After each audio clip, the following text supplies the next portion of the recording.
No, it didn't work. Oh, there we go. Now we'll try. Opening credits. Here we go.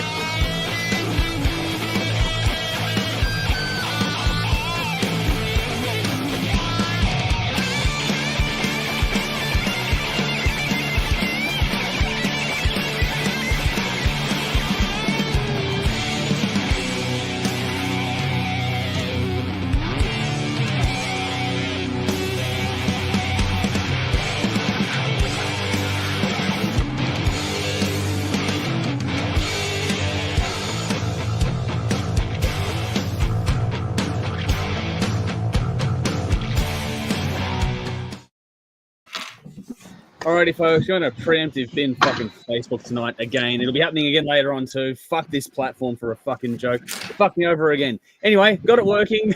Welcome one and all to our final Thursday live stream for the year that was 2024. Fuck that noise. Alrighty, hopefully everyone's out there. That's a great start to the show. Just go back to the watch of the start and go, nah, it didn't work. And fucking life. Yeah, fucking stupid. Anyway, follow us on your preferred platform, not Facebook. And keep up to date. We got a lot to get through tonight. This is the final Thursday session for the year. I've been joined as usual by Bell beside me on the screen here, by Dave on the far side of the screen, Jeff underneath with some lights around him as well, and Conrad walking around.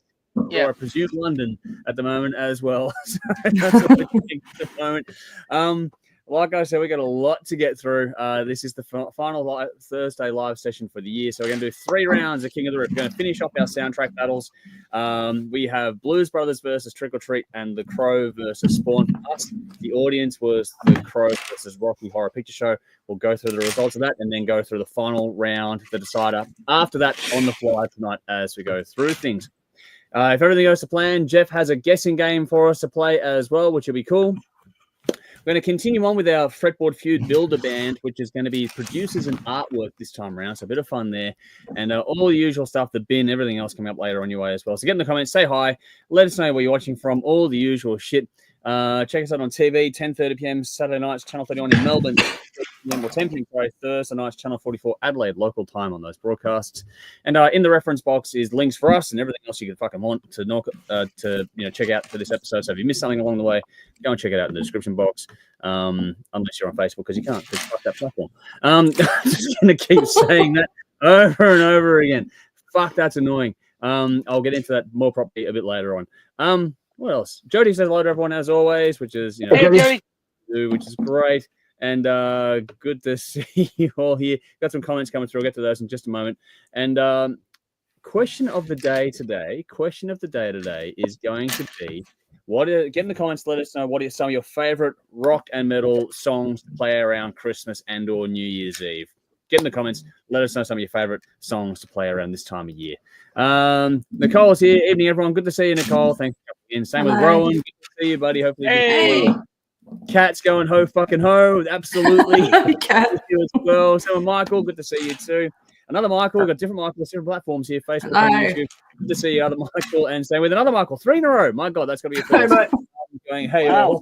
Hey, they do that deliberately. Bang, bang, bang. I wonder sometimes. I really you guys are not making my life easy. But anyway, it's all part of the fun. All righty. Jolie's here saying hi from the North Pole. Hey, while joking. Saying hi, Jody. Hey, Jolie. I'll pass that on.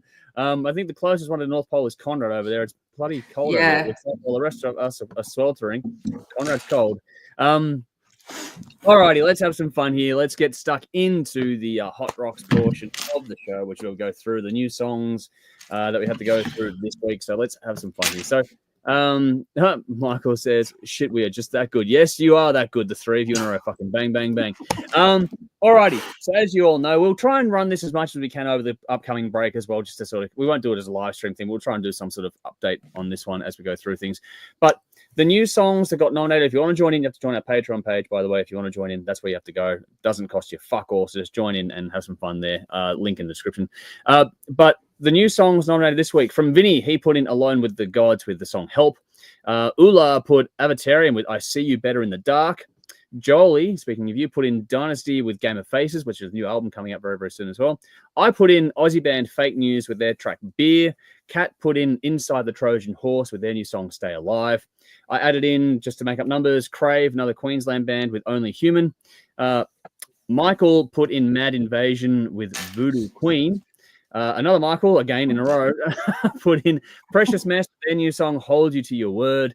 Another top up was Rob Favoto, Metal Prog Rock Burrito. Yes, that is the correct title of the song. And another one here is Viper Snatch with a song called Therapy. Another so those are the new ones. Pacemakers playlist. Go have some fun with that. That's on crazy names, eh, Dave? Yeah. Yeah, that'll be interesting, I'm sure. Nicole says, Ghost of Christmas Past, Ghost of Marley, or Christmas Truce. There we go. There's some songs to play over this time of year. Well done, Nicole. Good to see it. Make sure you get in the comments to say your favourite songs to play this time of year, folks. Alrighty. Time to go through the actual Hot Rocks results, though. So these are the top 10 tracks that go into the Hot Rocks playlist every week. Honorable mentions first, the ones that just fell out. Number 10 and number 6 last week were Freeze the Fall with VHS and Carly Jewel with In the Dark. Both not quite enough votes to make it into the running this week. And also The Hush, which was a new song with a new band and song with a song What I Want. Just not quite enough votes to get into the top 10, but got some love anyway. All right, number 10, 1000 Mods with the song Overthrown. That was number 10. Number 9, Delane with The Reaping. Number 8 was number 1 last week, and that's Garish and the Chronicles with Carl. Number 7, it's that one we can't kill. It's Those Damn Crows with Let's Go Psycho. It's actually number 8 this week. We just can't get rid of this one, but it is slowly sort of dropping out. Number 6, King's Vengeance with Mystery, Melbourne band. Number 5, Make Them Suffer. I think that's a WA band from memory, with Tether. Number 4 was number 2 last week, Nothing More Angel Song. That one stayed in for another week there. Number 3, Ablaze. It's a most wonderful time for a beer. Number 2, Terra Maze, Bullet to a Pharaoh. And number 1, by the fucking length of a straight, by at least double the votes of number 2. Like, this absolutely blistered. Audio Rain, Rocket Man was the number 1 song by a fucking mile this week. So well done to Audio Rain for taking out the crown there, which is fucking fantastic to see. Which means that our top 5, which means we go through the top 5 new songs for us, so don't rehash ground here, were Terra Maze, Bullet to a Pharaoh, Make Them Suffer, Tether, King's Vengeance Mystery, Audio Rain, Rocket Man, and Ablaze. It's a most wonderful time for a beer, which I think from memory makes this the first time all 5 songs for us have come from Aussie artists, which is a fucking great way to wrap up the year, which is absolutely phenomenal. So well done to all of that. I'm really stoked to see 5 Aussie bands make out the final top 5 we have to go through for our Thursday session. All right, let's go to Conrad first. Did you manage to listen to any of these? Do you have a pick of those 5, or are we just going to skip on by? Which way are you landing there? Unfortunately, I got this info last week. So Jeff sent me this through last week. I wasn't sure if it was applying this week as well, so I haven't really bothered, and I've been working. So apologies to the viewers, the audience. I haven't done my homework, but I've been very, very busy with a lot of other shit going on here in London. I'm picking up keys today for a new apartment, so I've had to deal with a lot of that sort of stuff. So yes, so I do apologise. So skip me in regards to this stuff, but I'll make it up to you, the viewers, in time. In time. Next year, I'll make it up to you. Get yourself settled, man. I'm good to hear that you're getting some keys for a place. That sounds like good news on that front, which is fantastic. Alrighty, let's move on. Dave, where did you bounce on this one? Which song did you pick as your one out of the bunch? What's your song? Yeah. As you said, it was 5 Australian ones. So it was actually really hard to pick which one to go with, except one that was utter crap. So I listened to 4 of them over and over, and I ended up going with Terra Maze. It's one that's just stuck out to me the most. Yeah. It just works on all the important levels for me: music, vocals, and lyrics. I don't think I've heard anything from this band since Her Halo, which I think was in 2016. Yeah, from memory. That album was awesome back then, but this is different to what I remember them, but in a good way. It's cool when bands continue to grow and change. It's good groove to the verse riff, and the lyrics have really good flow. There's kind of a poetic way that they flow into each other during the verse, which I thought was really cool. The chorus lyrics were excellent. They kept jumping out at me with each subsequent listen. Lots of guitar solos, as you would expect in this genre of metal and from this band. And the intro was really cool as well. I liked how the keyboards in the round with the guitars, and each time it ended, it made me want to put on and listen to it again. So, yeah, this was cool. Got 8 shots. Nice. If you like this, Dave, check out the last album released early this year, Eli, A Wonderful Fall from Grace. You will fucking love it, I reckon, man. Okay. Awesome. Really good album. I think I got some catching up to do. They've been on an Yeah. absolute tear, man. They went quiet for like we hadn't listened to much since her Halo. They went quiet for like 3 years, and now they've released like 5 albums. It's just been bonkers. And this new song is outside of that album early this year as well. So they just keep fucking smashing out. That's right. work. I remember when her Halo came out, it made all of her top 10s that year, and I think all the hard rock, all the audience that used to come to the Cranbourne tapings, everyone loved it as well. Yeah, that was good. Yep, that was good. And I had a point and I've lost it. No, it doesn't matter now. I was going to say something and I've forgotten what it was. Anyway, Belle, take over. What was your song of the week? Well, I picked the one that I guess is utter crap. Yeah, I figured you would. Yeah. By the way, and like I absolutely love Audio Rain, but I thought I wouldn't pick it because I hope someone else does. But anyway, I've gone with Tether, Make Them Suffer, and because I loved everything about this song. Interesting sounds coming out of the guitar on the lead riff. I especially love that. It had great grooves all the way through, some complexities in the timing, which made for some interesting listening, particularly for what this sort of style typically puts out. It was just kind of it's different. It was good. Vocals perfectly executed, perfect tone and growl that matches the energy of this music. And I love the clean vocals too, which gave the song great diversity, I thought. Yep. And the recording itself was clean, mixed beautifully. And that breakdown at the end was so refreshing. Typically breakdowns, everything kind of slows down. And, you know, that's cool. And we all love a good breakdown. But this like sped right up. And I don't know if these guys, I've never heard that done before, and I just thought it was really innovative. So if it's not their idea, then I'm going to give them full credit for it because I haven't heard it before. It just makes me happy to come across an Aussie band of this genre, because really it's a flooded market, and there are so many bands in this genre that really do sound the same. These guys do not. And I love that they're Australian, and good on them for creating something really interesting and good. And I gave it 9 shots. Nice. Cool. Alrighty. So Jeff, now we're throwing to you. What was your pick of the bunch this week? Are you going to Audio Rain or something else? Yeah, well, it's actually, in fact, I was listening to all of these songs, and I was like, and looking them up and following, and I'm like, fuck, because I knew obviously some of them were Aussies, and I'm like, okay. And then I'm like, fuck, they're all Aussies. And I couldn't, I was thinking the same thing. I could not remember that ever happening before. Now, as it happens, I've said many times, I love myself a good cover song, as long as it's faithful to the original and they don't take it someplace else and make it their own song, because fuck that. What's the point of doing that? So Audio Rain has killed it. They have knocked it out of the fucking park with Rocket Man. I listened to this and I just went, wow, because it pulls you in. You know the song. I love Elton John. I'm a huge Elton John fan. It pulls you in, and they've added some arrangements, obviously changing up some of the instruments that you have to, obviously.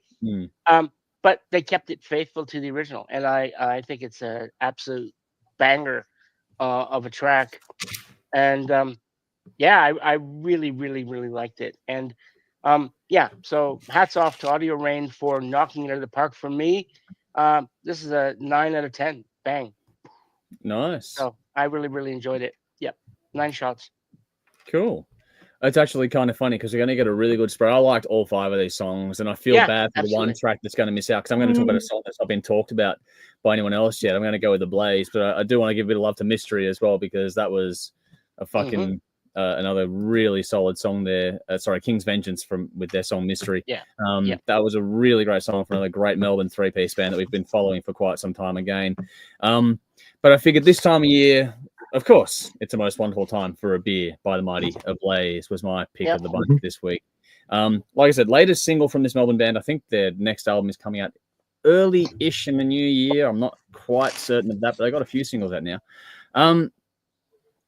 what I found really cool at this one, like the audio rain cover is fucking phenomenal. But I think with these songs, with these festive songs, quote unquote, it's really hard to get the balance right between it being just purely for the time of the year, or being something you can sort of spin sort of year round kind of a thing. And I think they did it really, really well. It does fit the whole Christmas New Year vibe. It's great in that regard. It's got the lyrics are fun. There's a great story being told in this song. And again, there's always this bit of tongue-in-cheek aspect with the Blaze, which is really well done. That little cheeky attitude they've got as a group just shines through in all their songs overall. They can be quite serious, don't get me wrong, but when they want to have a bit of fun, they're very, very good at delivering that too. Yeah. What I liked though was how they did make this one of those songs. Yes, it's festive, it has all the things, and you watch the quote unquote video, the visualize, which is just a snow globe with a beer and the fucking thing in it. But but they've done that. But the song itself is one of those songs that can be played all year round. Doesn't have to exclusively be for this time of year. Which I think if you can get a song that fits this time of year, but also can be played elsewhere, I think that's a really good trick. I did touch on that before, but I think it's incredibly hard to do, and I think it's really well done. It's got a great hook in the chorus, which helps that. You can hear it in your head straight away. It's not a musical play or mimicry on the, it's a most wonderful time of the year kind of thing. It's nothing like that song musically or lyrically, but it's a clever little wordplay, being it's the most wonderful time for a beer, which I thought was very clever, and it stands well on its own as a song. Some great harmony in this one. I love the mix. I think the mix is fantastic too. The gang vocals work well, add that sort of party vibe to it, which is another hallmark of Ablaze. That little party thing there was a good little bit of foley in there. It really does set this band apart, just how you can capture that bit of fun and also stuff I was saying before. But great writing, great performances all around. Expect no less from this band. If you haven't checked out Ablaze, you really should. Any of these bands you can check out and be fucking happy with, but Ablaze is my pick of the bunch tonight. This one, it has that generic and typical key change, but for me, it adds to the sing-along aspect of this one, even though it's a tired old trope, it's been done to death. It just works. When it's done right, it still works. It's a timeless trick, and it never gets tired if it's applied correctly. We don't have heaps of Aussie songs or Aussie artists doing songs for this time of year, so it's refreshing in that respect to get one from a band that we know and love so well. So I'm glad we had this one. I would like to see these guys do a video to this song. I don't know if we will get that, but just imagining these guys doing a video to this would be fucking hilarious. I'd like to see it. But either way, Ablaze for me never ever disappoint. This one's a bit of a slower one. It just sort of, it's a lilting sort of sing-along song, but it's done well. It's charming. It's an all-rounder kind of a song that, even though it's got the festive aspect, I think it could be a great album closer. For me, it could be a good way to sort of close the album out as you go through. Nothing complicated. Fucking well done. Well done to Ablaze. 8 shots from me. I really did enjoy this one quite a bit. So we will. Yeah, that's it from me. Audience comments here. What do we got here? Sean Richards, good to see you, man. Everyone is on Dope by Crossbone Scully, the new track from Crossbone Scully. That is a very cool band. We've got some mixed feedback here behind the scenes, but I think they're pretty cool. That's Alice Cooper's band's band, isn't it? Yeah, basically. Yeah. But the cool thing about him is they brought Mutt Lange out of retirement to produce this album, which is oh really? Whether you love or hate them, that's a credit in and of itself. So well that's done. Cool. Where's you for that? Old school rock band doing it the old school way. Never gets old. It's nothing new, but it's nothing new. Fun. Yeah, but doing it right. Yeah. Yeah. It doesn't itch, cool. Don't scratch it. Fucking that's the way it should be. That's it, man. If it ain't broke, don't fix it. That's it. Vinny, evening, everyone. Hot and sticky Viper Snatch for the final one of the season. Of course, Vinny picked up on that thing. Joel's got the thumbs up. Terry's here. Hi, everyone. Good to see you. Nicole's gone Aussie, oi, oi, oi. That is very much the truth here. Nicole says, congrats, Conrad, on getting a new place. He is in the background here, but yeah, he keeps dropping in and out, so I'm trying to work out what's going on there. Michael said, this is a new era with Make Them Suffer, adding Alex Reid. I feel that it's their best work to date. They have had 3 female singers/keyboardists in their time, but this is the first dual screaming combo for the band. If they prefer something a little different, you should try Sean's other band, Onslow. He doesn't scream in that one. Okay, well, there's something. I don't care. Based off this, I have no interest in checking out anything else to do with this fucking band. Couldn't understand a single fucking word he said, so no, I'm not going to waste my time. Utter crap. All right. I don't know why people even bother having vocals if you can't fucking understand what they say. A waste of space and time. He just said that he doesn't scream in this one. And I think that's the problem with. Based on what I heard, I have no time for this guy. It's not worth wasting my time. No, there's plenty of music out there. I'm sure we'll find something. Yeah, exactly. Got it, Conrad. All right, cool. Johnny says, hi, everyone. Good to see you, man. Hopefully you're keeping well up there. Hey. Michael says, Onslaught also includes Scott K from Voyager. Okay, that's interesting.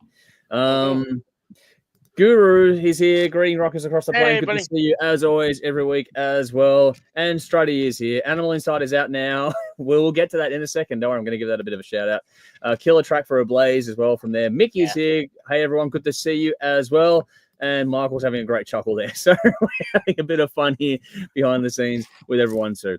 Alrighty, on that, Strutty gave us a nice little segue there, so I'm going to utilize it. Into the Hard Rock Happenings, the news portion of the show here, just to quickly go through things. Interesting little festival happenings going on at the moment. Sum 41 are no longer going to be appearing at Good Things Festival. That may or may not appeal to any of us here tonight, but it's worth noting that a band of that profile has pulled the pin. I think the singer is got pneumonia or something, and so they're cancelling a whole lot of dates on that one there. But speaking of festivals and things not going quite right, there was a festival over in the US, remember, which was meant to have, correct me if I'm wrong, but I think it was Metallica and Linkin Park headlining. It's a festival called Sick New World. That's been cancelled as well. We're seeing a lot of festival cancellations happening because of the costs and the tribulations involved putting these things together. So we are seeing a lot of problems happening in the festival world at the moment, and this is another one to add to the list of ones that have cancelled. It's not just happening in Australia; it's happening elsewhere too. Speaking of things, putting a full stop on things. Iron Maidens, they had a little mobile phone game called Legacy of the Beast. That is now being put into sunset mode. They're sunsetting that game. They're going to wrap it up, I think, about the end of the year, or maybe a little bit after that. And they've got other projects in the works. The developers have other projects with Iron Maiden, so there'll be more to come in that space. But the actual game, Legacy of the Beast, is being knocked off. It's being put to an end very, very soon. So if you're playing it, get your last reps in now. But then again, there is some good news here and amongst all this. So as Strady mentioned, TDT, also known as the Dreadful Ties, they have their killer new track, Animal Inside, which is out now. So go and check that out on your services. I have a funny feeling that will be in the Tastemakers playlist coming up for next time around after we do our nominations this weekend. And as is, speaking of new songs, A Broken Man from Dream Theater is out now as well for those that are curious to go and check those things out. So what a song. I haven't heard it, but I'm hearing good things. So it's one of those fucking ones. Unbelievable. Yeah, Mikey is back with a fucking vengeance. There you That's go. all Yeah, I'll I just saw them. I just saw them about 3 weeks ago, I think. 3 weeks ago, and they were stunning. They were phenomenal. They were amazing. Mike Portnoy back on drums, kick ass. It was brilliant to see him back. Oh yeah, really good. Nice. Yeah, it was good. I will say Labrie can be very hit and miss live, and he was sounding flat. He was singing flat, which is very disappointing because the rest of the band were stunningly brilliant. So yeah. Okay. Unfortunately, one of those things. Yeah, it can happen, but we'll see what happens with as It happened with Dream Theater. Yeah, they have a tendency to do that. That's they're like live. Yep. Still good. Cool. All right, now onto the release list. I did say last week I was going through the final sort of cycle of releases coming up for the rest of the year now. So I've got a selected little list here. There's a few things coming up that it's actually funny because last week I did a couple of weeks in that run and there was not a lot there that got anyone's attention. This week should hopefully be a little bit different because there's some cool ones coming up. Alberto Rigoni may not be a name that's common to you, but he's quite the talented artist. He's got his new album Nemesis Call coming out tomorrow. Oh, no, on the December the 13th. Blue Oyster Cult are doing their 50th anniversary live, third night. That's being released on the same day, 13th of December. Halloween live at Budokan, and from what we've seen of the singles and videos of that one, that is on the same day. That is fucking amazing. Moving on to a week after that, so on the 20th of December, you've got Epitaph with Path to Oblivion, and you've also got Pandemic with Phantoms, and then one of my European favorite bands, Subway to Sally, have their new album Post Mortem coming out that day as well, December 20. Oh, yeah. And then when you get over the 27th, the last release day of the year, it gets very quiet, but you got Dominum with The Dead Don't Die, Genocide Commando, The Third World War, Lament in Winter's Night, Whereunto the Twilight Leads, and other ones there as well. So there's still a bit going on toward the end of the year. So don't think that the year is done just yet. But the last 3 weeks, especially the last, December 13, December 20, have some very cool releases coming out. So go and bookmark those in your calendar if you are keen. Vinny, in reference to Dave's comments, can I say the same thing about Collingwood supporters, Dave? Well, Vinny, you can go in the bin. Utter crap. Yeah, utter crap. Not one. Yeah, they're very similar. I can't understand the word they're saying either. Well, fuck you too. All right. Kat says TDT banging track. Michael says TDT EP fantastic. All tracks right. Haven't heard the whole EP, but I have heard very good things. Sparks is here going. Jeff. Yes. Hey, fan club. You're getting very excited there, Sparksy. Be careful. I hope you're typing with two hands. What do we got here? Oh. Don't go there. Please. No. Snows in Canada, doesn't it? He's not in Canada. He's Australian, my friend. Yeah, well, there you go. Easy access. He's in Let's Newcastle. just say he may just have his own white Christmas. What Oh, have we got here? true. Fucking hell. Going out with a bang, folks. We're going out with all class. Can't you tell? When I decide to go on a tear, I go on a fucking tear. All right. We are putting a pin in the backyard banger part for this year. We did stop doing that last week. Going to come back to it next week. So the first one when we come back in the new year is going to be Broken Loose, Awake in Hell. We'll do that in January when we come back into the live streaming side of things in the new year. So with that being said, we're going to move on to our Builder Band thing, which I did mention, we didn't have much scores because I'd been caught up with traveling back and forth between Victoria and Queensland. And so we didn't do scores, but we did do just pick our things. I want to say that there were some very interesting comments over the last week or so about who picked what and fucking people not being happy with certain members being picked under certain categories. And it's like, this is all a bit of fun, folks. Just take it with a grain of salt. Don't take it so seriously. It's a bit of fun, something we do to do things. And we had a bit of a twist in this one too, in that we were going to announce, we've got two more things. We're going to do our picks, but also if everyone's remembered the homework, we're going to do band names for this one as well. So a bit of fun here. Yeah. Here we go. Let's see. Michael's gone, shit, and I thought the other week with the jokes was bad. You have no idea how bad we can get, man. All right. Yeah, he does. Yes, he does. That's true, right? Yeah, I would actually imagine, knowing your sessions, Dave. All right. So just to quickly recap, Dave can think of a band name quickly. We'll see what happens. But just to quickly recap, we have scored a couple of rounds already. We'll go through and I'll update everything as we go through. So the first round we picked was drummers. And the rules are of this one. Once an individual is taken, that person can't be taken a second time by anyone. And for each individual lists, we can't use anyone from the same band twice, kind of thing. So we have used loopholes where you can say you're claiming an artist from a certain project to get around it, kind of thing. But we are doing little bits and pieces there. All right. This is all British artists with featuring on releases between 75 and 85. So keep that in the back of your head. So for drummers, in the order of draft, I picked John Bonham, Dave picked Nico McBrain, Jeff picked Cozy Powell, and Bell took Ian Pace. That scored out. I got 50 for that. Dave got 30, Jeff got 20, and Bell got 40 points for that. From there, we moved over to the bass players. And as is the custom now, whoever goes last the round before goes first in the new round. So Bell went first, took John Paul Jones. That got her 40 points.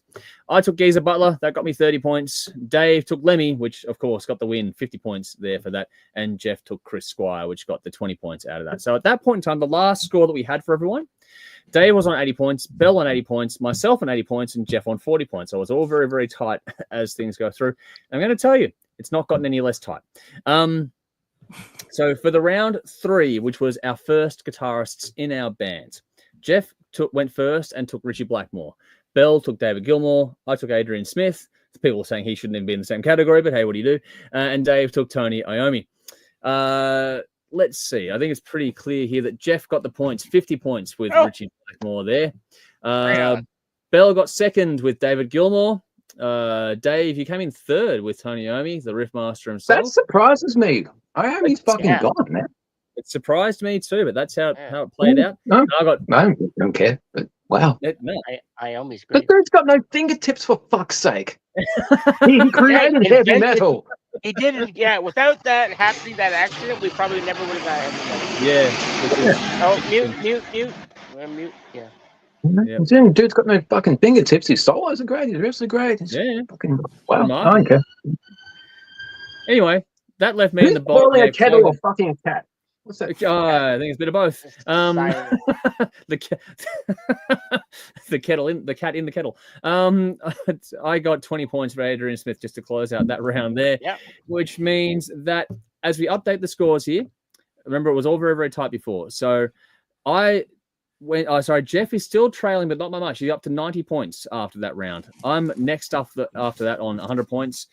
Then we get to Dave on 110 and Bell on 120. So like I said, everything gets very close, very quick, and stays there. Round 4 was our synth or keys player. This is one of those ones that was a bit sort of like, what the fuck? Not from us, but from people's comments when you go through them. Dave went first and picked John Lord, which I think we can all agree is a pretty deserving winner there. Jeff took Rick Wakeman. Bell took Paul McCartney. And I took Don Airy. I think the scoring represented some of the opinions voiced in the comments. Like I said, Dave got the win there, 50 points for that one. This follows on with Jeff getting 40 points for Rick Wakeman. I got 30 points for Don Airy, and Bell ended up getting 20 points for Paul McCartney, which changes the order a little bit.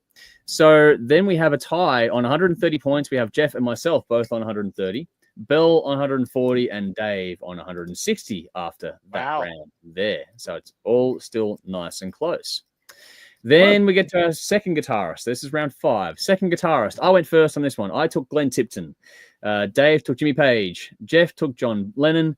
And Bell took Brian May. Now, remember, when we talked about this last week, we were playing a bit of strategy here because we were thinking about our next choices for the vocalist while we're doing this. And you can't take the same band twice, which is why some artists are now going to fall off the list that you might have picked yourself, but we have certain rules we have to adhere to. So, with that being said, Bell, Brian May, 50 points. That one there, got the 50 points for that one. Dave, Jimmy Page, got you 40 points.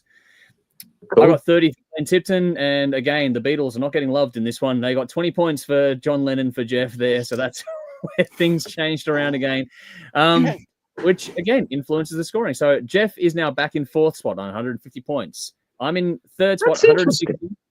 Yeah. Because, you know, sorry to interrupt, but when the Beatles did that song last year, when they dropped that song that was helped with AI and everything, everyone on the page lost their shit.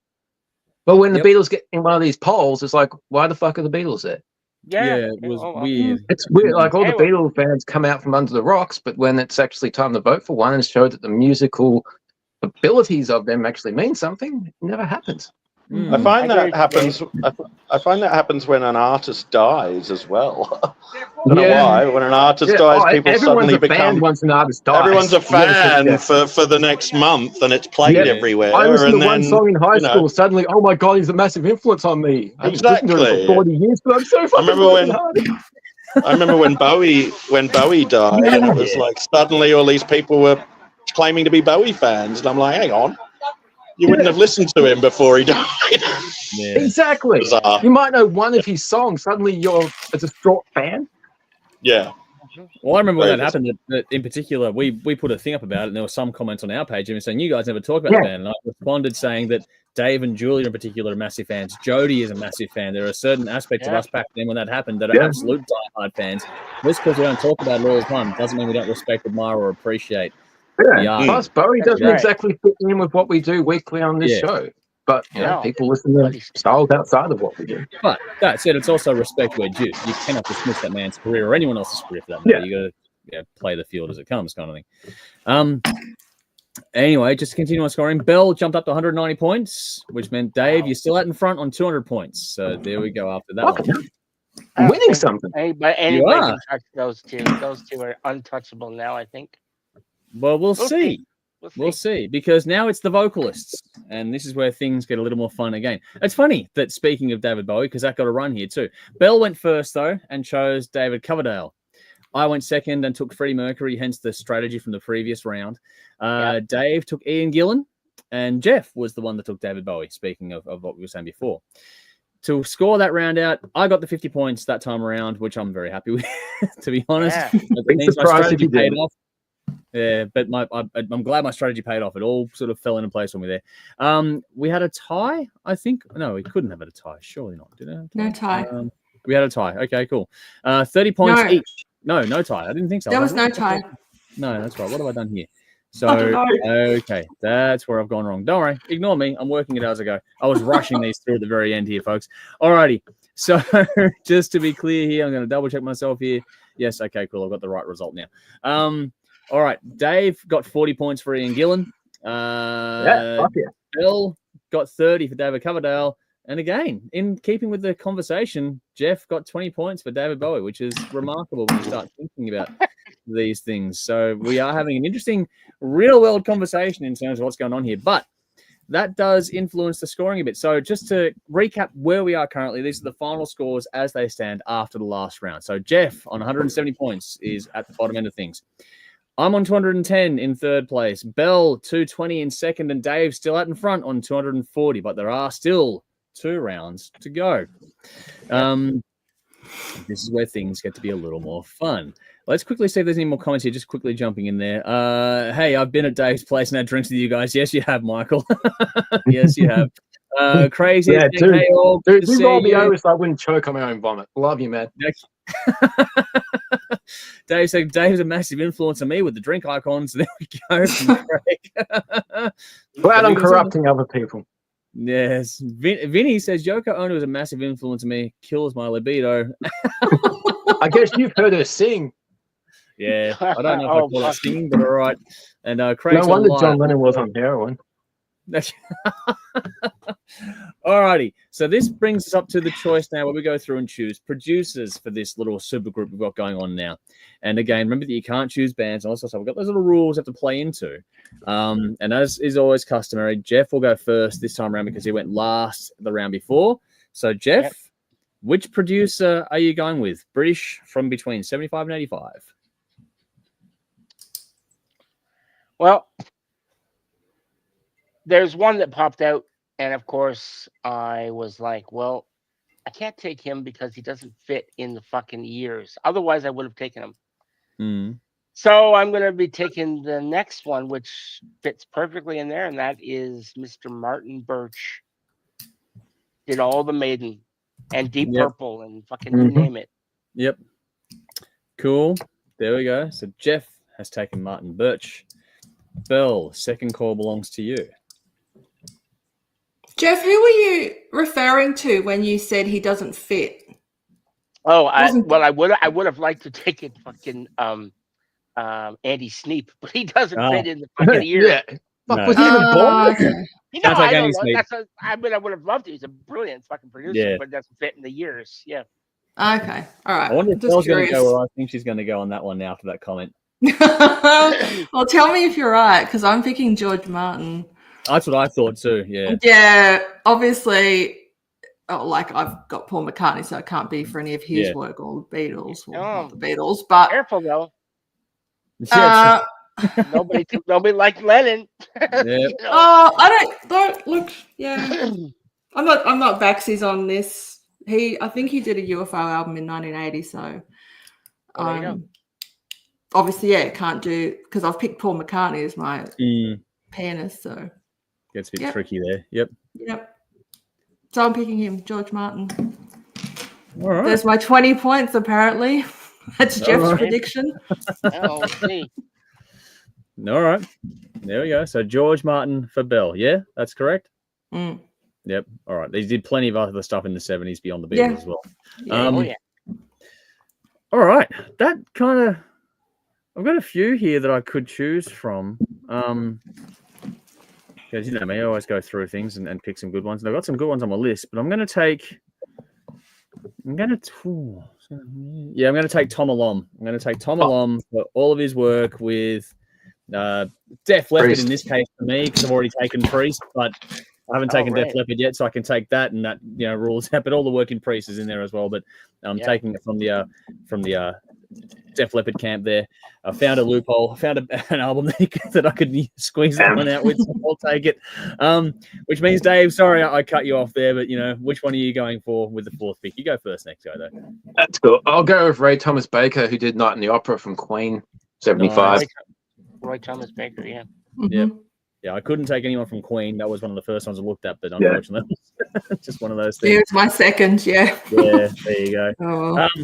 So just to recap there, Jeff has Martin Birch, Bell has George Martin, I've got Tom Alom, and Dave has Ray Thomas Baker. Right. All righty. Over to What was Sorry, what was the years? Sorry, years 75 and 85. 75 to 85. All right. Well, I'm shocked that none of you took Max Norman.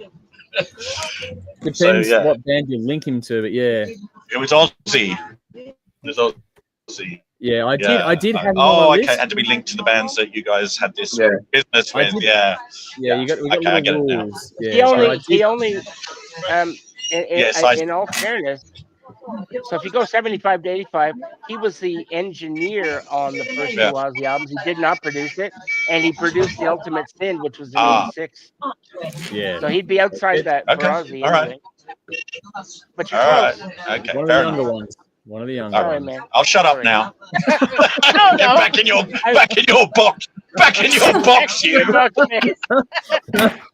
There's the I Grinch don't coming think out in he. August Yeah, I now. don't think he. He might have produced the Bark of the Moon. I just don't know. He think he did do Bark at the Moon, but I have to I have to go and look at that. I think he did do Bark at the Moon. He from might have. memory. In which case, I retract my statement. I'm sorry. Yeah, I think it was Bark at the Moon, but yeah.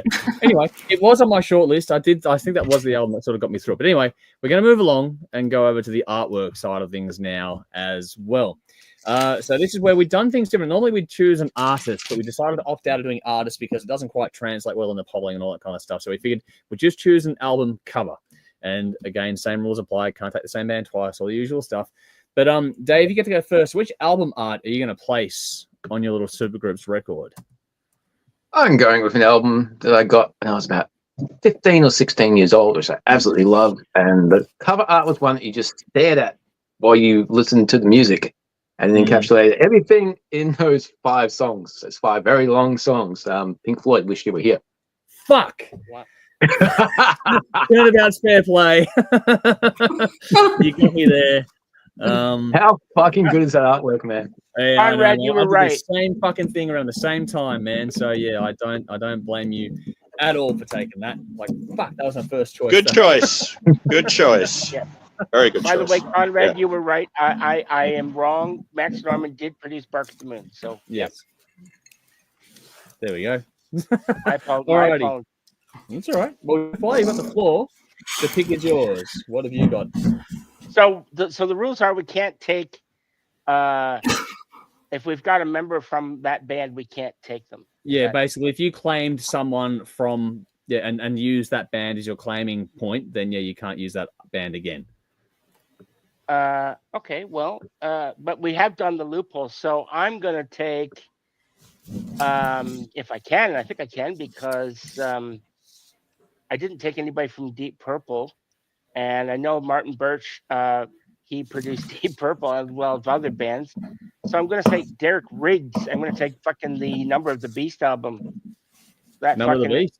Number of that album is just fucking the artwork. It's phenomenal. All his fucking work from Maiden, but Number of the Beast, yeah. Nice. Because they took Nice. Martin Birch and he had the Maiden influence, so I thought maybe there's that crossover. But because he did other bands as well, Yeah, you can sort of use little loopholes here. yeah. Go through things as you go Derek through. Riggs. All right. So Iron Maiden, Number of the Beast for you. That's Belle writing things down. Don't worry, Belle. I've got Yeah, yours. I know, but But at the same time, while you're doing that, Belle, it's your turn to make a choice. So which album it is. are you putting on this? Well, I don't have any Black Sabbath in my band, so I'm going to go with Technical Ecstasy as my artwork because I think it's really fucking cool. Nice. The artwork is actually the best thing about that release. Yeah, I agree. Well, hopefully, people are voting on the art alone. They are Yeah. voting on the artwork. Which Well, album- I hope they understand. Yeah, well, the Don't vote for question the will be, album. the question will be praised, Well, which album. you're is the assuming first one. people can read. I'm not saying that. I don't know. It Depends. just- If I put a video it's- post up, it's a bit easier for people to do then. But yeah. bugger. All right.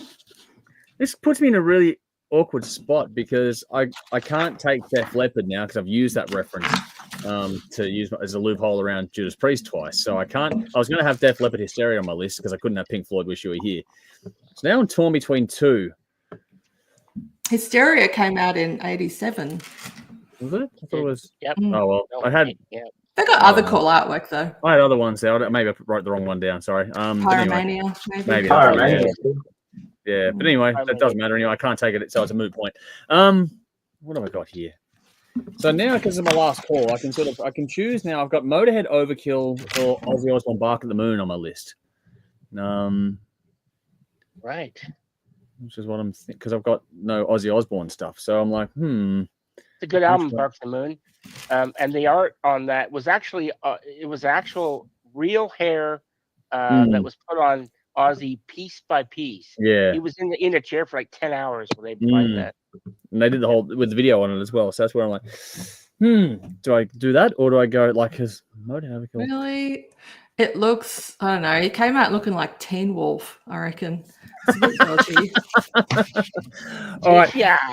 Wow. I'm probably not going to take any votes anyway. Sorry, but Andrew, if that that's all doesn't right. influence I'm going to go your... another way anyway. I'm going to go with Motorhead Overkill. Okay. I can't not put Motorhead somewhere in this battle for me. So I'm going to put Motorhead Overkill. It may not get me anything anywhere, but I'm just going to put it in there because it's one of my favorite bands. So fuck it, Motorhead Overkill for me. So I pick a bunch in that one there.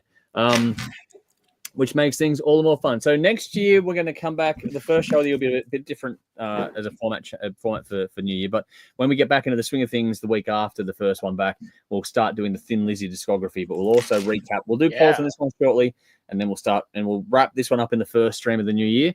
But then we'll to start doing Thin Lizzy discography, picking the songs from that one as we go through. But just to recap here, as things stand today, Davey's out in front, 240 points.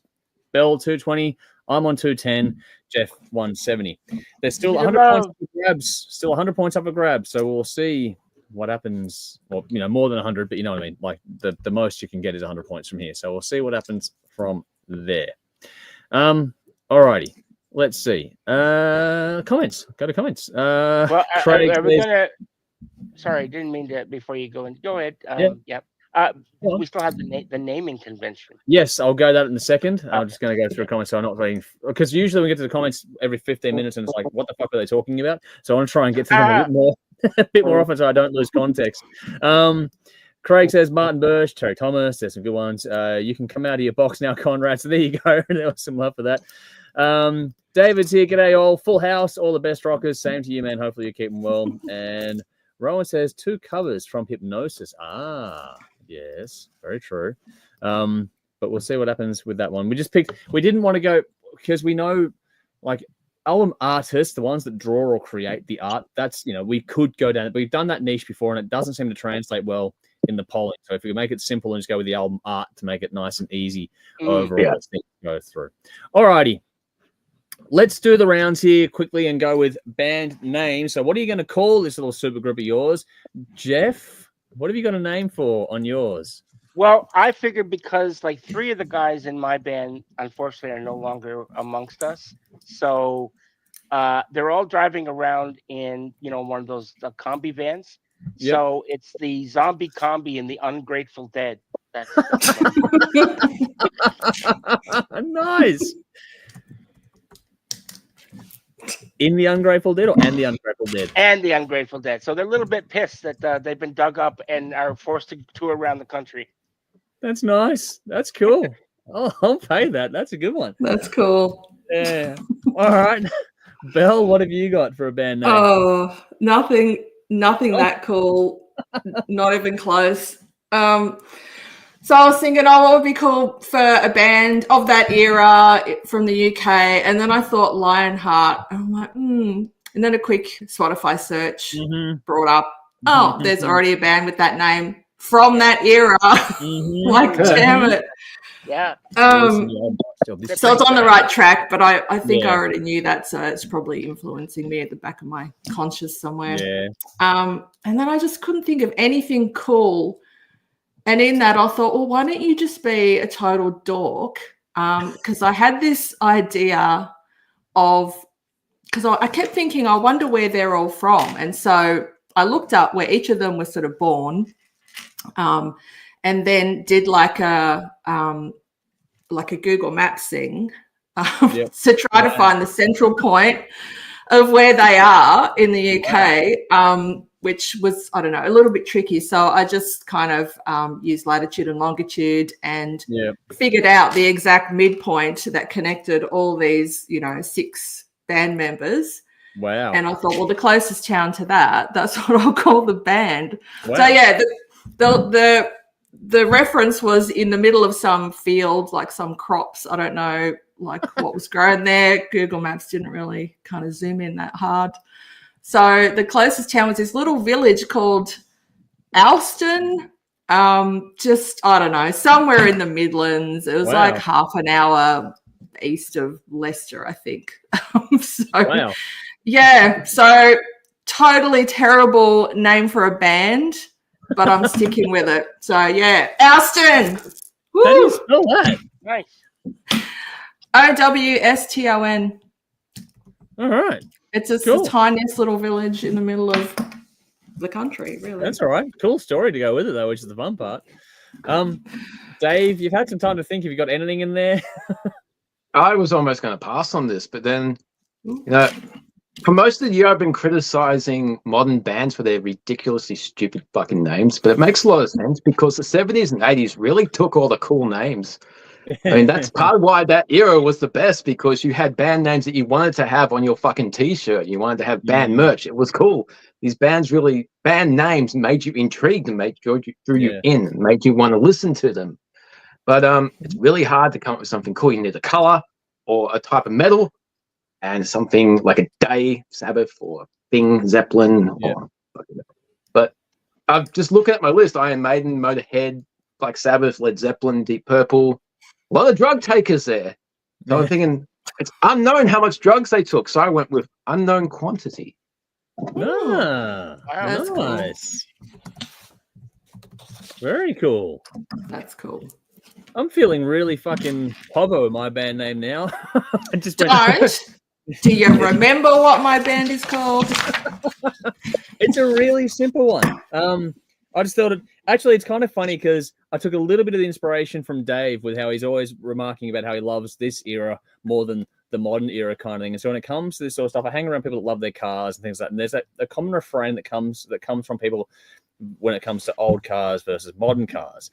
And it's the saying classic, not plastic. So I figured I'm calling my band that. Classic, not plastic. I like that. Wow. So, that's cool. I like that. Yes. Simple. I like that. Also cool.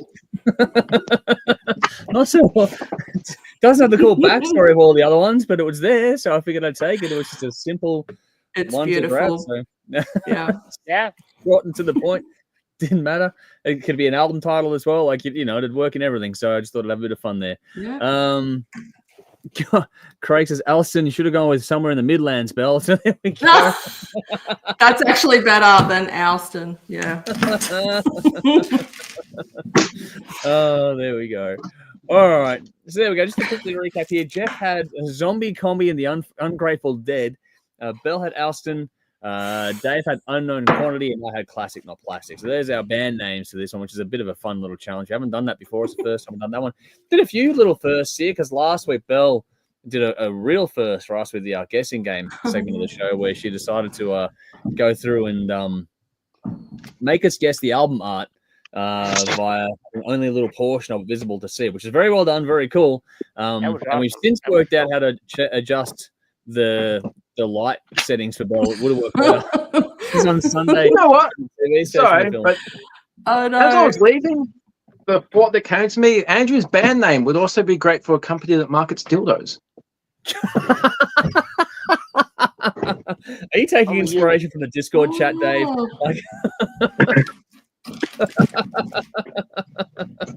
Just being a fuckhead. It's all good. Oh, Rowan's gone Plastic Fantastic. Well, speaking of dildos, there you go.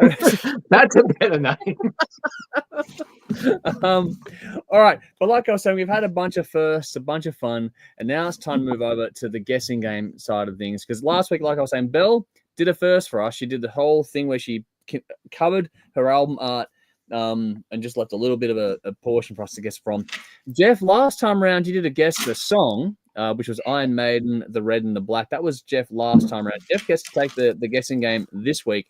And it's just basically a case of you can do whatever you want here. It's just trying to make us guess something. We get one guess each year on the panel. Those at home, you can do whatever the hell you want. So, you know, have fun with that. But Jeff, whenever you're ready, the floor is yours for the guessing game for the last week of the year. Okay. All right. So let me get my mouse here so it makes things easier. All right. Now, this one is going to be Who Am I? Ooh, I've done my homework on this one. All right. nice. All right. Make us think. Make us think. Gonna Probably not a gonna good thing for the end of the year, but we'll try. Try. We're all burnt. Yeah. Why isn't this not working? Give me a minute. All right, cool. We'll pad. You pad, yes.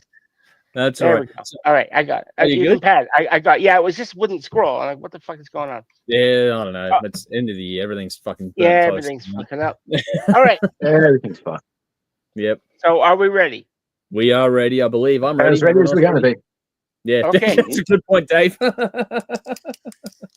I can drink more. That'll help. Yeah, that means you might not get it, but that's fine. Okay. I was born in the English Midlands in the winter of 1960. Go fucking figure. Was it in Alston? Yeah, it might have been. It might have been. Pine. All right. What year was it? Anyway, 1960. 960. 1960, yeah. Okay. Early in my life, I was attracted to music, and I was inspired to pick up the guitar by watching a video of Jimi Hendrix playing Voodoo Child. Oh. I got my first real guitar. Was it Slash? No, it wasn't. Oh, okay. Spells I'm out. All right. Oh. I got my first. It was good. It was a nice try. I got my first real guitar at the age of 12, and as my family wasn't loaded, really, I grew up in a fairly poor household. I found a way of plugging it into the family record player, and later I would go on to play Hamer guitars exclusively. Number 4. I went on to form a short-lived band that was called Atomic Mass. We would soon morph into the band that I was most known for, and I would go on to record 1 EP and 3 seminal albums and share the stage the world over with them. And I'm very proud of my work in that band. Number 5. Unfortunately, the stresses of constant touring got to me, and according to my bandmates, my drinking had gotten out of hand, and they said that it had started to affect my guitar playing. Number 6. Steve Clark. Sorry. Okay, I'm out. As it was, I would lay down all the rhythm guitar tracks on that 3rd album, but sadly, it would be my last with them as they would let me go. I would be fired. That was in July of 1982. Number 7. After my exit from there, I was determined to keep making music, and I was asked to join the supergroup Gog Magog, featuring former Iron Maiden vocalist Paul Di'Anno and drummer Clive Burr, and future Iron Maiden guitarist Yannick Gers, and then, of course, Whitesnake founding member Neil Murray on bass. Wow. Unfortunately, and for reasons still a mystery to me, that project was ultimately a failure, and all we could muster was a 3-song EP before we broke up in 1985. After that, I tried my hat at a few other projects, but none enjoyed the success of my former band. Number 9. And so I retired from the music industry in 1991 to raise a family, and in the years since, my former band that I'm best known for was inducted into the Rock and Roll Hall of Fame in 2019. I was asked to go as I was inducted, but unfortunately, I was unable to make the trip and the trek to the U.S. Wow. All right. I made it. Maybe I made this too hard. Number 10. I think so, man. I got no fucking idea. Number 10. This is the last one. Many people consider my work on All Through the Night, High and Dry, and Pyromania to be the best 3 consecutive albums Def Leppard ever did in their career. And if you haven't guessed my name yet, my name, of course, is Pete Willis. Vivian Campbell. No. I had the right band. You had the right band. You had the right Clark. guitar duo. Steve but Clark. No. No, No, wasn't. he said Steve Clark. Yeah, no, Pete Willis. Yeah, he did. Phil Collin. No, Pete Willis. Yeah. Sorry. No, you're right. That- Yeah, sorry, I obviously it made it too tough, but look, he was a founding Yeah. member of Def Leppard. Yeah. And Yep. his rhythm guitar playing and his lead guitar playing is fucking phenomenal. But he's sort of forgotten because, of course, being replaced by Phil Collin. That's sort of he's a lost. I guess I made it too tough for you guys. Sorry. No, it wasn't. hey, I was not that far off. It was just you got were the wrong not. one. You were right there. You're right there, and I thought, ooh. But yeah, I'm sorry. You were. If you'd went left instead of right, you would have. I know. Oh well, shit happens. Shit happens. That's funny though. But that said, in the audience here, Vinny's gone Phil Collin, which is there. But Craig, about 2 minutes before us, said Pete Willis. So there we go. There you go. Well done. Nicole said, right, yeah, well, that guy with the hippie headband. Yeah. Michael said Pete Willis. Rowan says, wow, didn't even know Def Leppard had an early guitarist. So there we go. There's some. Yeah. You did. Yeah. That's good though. Making it fun and challenging and tough is a good thing, man. Don't take that as negative. I reckon that's great. Nicole says, saw a documentary about him. I remember the guitar in the stereo. There we go. There you go. And Craig A says, lot of Pete Willis guitarists did that back in that day. That's right. Yeah. Well, because Think of half the fucking rock bio was so red. And the guitar player shoved it into their parents' from stereo. When you got nothing else, that'll do it. Had an amp in it, at least that'll do the job. Yeah. Indeed. Yep. You worked Craig with what you says, had. Pete Willis was Def Leppard for me. He was all over Pyromania as well. He was. So there we go. He was. And Vinny's gone, good to see Potty Cam again at Conrad's from the angle of things there. Oh yeah. Which is always... Conrad, you remember you having a shit because it looks like you're. Oh, the look on his face! It's a wonderful angle we have there. No one's taking a dump. Speak for yourself. I'm not shitting. Okay, I'm on my bed, sitting on the edge of my bed. All right. You know what? No one will know so long as I don't shit your hands and. So this is officially in bed with Conrad. Apparently. Currently in bed with Con. We're not getting out of this alive, folks. We're not getting out of this alive. Sitting on the edge of my bed. Peel back the sticky sheets. Sitting on the edge of my bed. Anyway. Oh, here we go. A bit of fun now. Alrighty. So that's that. Thinking Well about done, Dave Jeff. Mustaine last night. It's a different kind of stain, Dave. Dave Bedstain. I must stain. Oh, here we go. Bella's like, I've got a teenage son. Shut up. Like. I don't think you guys have really gone much past puberty, have you? With humour. For way of a side story here, I went to New Zealand when I was like 10 years old and came back with a green badge. Did you come back with sheep? No, I came back with a green badge that said I refuse to grow up, and I've lived by that mantra ever since. So there you go. Nice. Okay. Yeah, that's not as exciting. Tell us about the sheep. I didn't have any Velcro gloves, man. I was only 10, so I couldn't bring them back. You want last one for the year? It's going to go a bit crazy. So here we go. Craig's gone. You sit down for number one, Conrad. There we go. And Victoria's gone stained. It's been a while. There we go. There's a song. It's stained. It's been a while. Well done, Victoria. There we go. Nicely done. There's some byplay in that, I'm sure. What have we got here? Alrighty. Let's try and move on here. We're going to go to the King of the Riff segment of the show now. We have 3 rounds to get through for this one. We're going to go through our 2 rounds here. And then we'll go through the audience results while everyone collates their thoughts after we get through our 2 rounds. And then we'll sort of come back and close things out as we go through. So you all know the drill. This whole thing was a soundtracks battle series. We did some, we polled the audience, got what we thought was a top 10, had to make some changes because of some albums not being available easily on streaming services. I'm going to make a bit of a tweak to the format next year. So everyone here knows behind the scenes too. I'm going to poll the audience, just going to put this on public record, and we're going to come up with what the audience have as like a top 10. But then what I'm going to do is before we actually put it into the rounds, I'm going to put the top 10 list as it stands, along with like the top 5 beyond that, into the private chat for us. And then every one of us, if you want to, gets to veto one of those albums. So that'll be you get to use the power of veto on one album only. So if you Sorry, see something, what's a veto? you can knock it out, kill it, say no. Okay. So, for example, you didn't want fuck, I'm doing my head in now. The Wall. Rocky You Horror. didn't think, you didn't think the Wall deserved to be here. Yeah, I so would vote the Wall out over Rocky Horror because at least Rocky Horror is a soundtrack. Yeah. So that would be, you get each one of us gets the power of, knocking one out before it goes through the polling process. Interesting. Further on from that, I don't know if it's feasible, but can we each pick an album? So we can have like bragging rights if it wins, or just something to bat for. It's a possibility.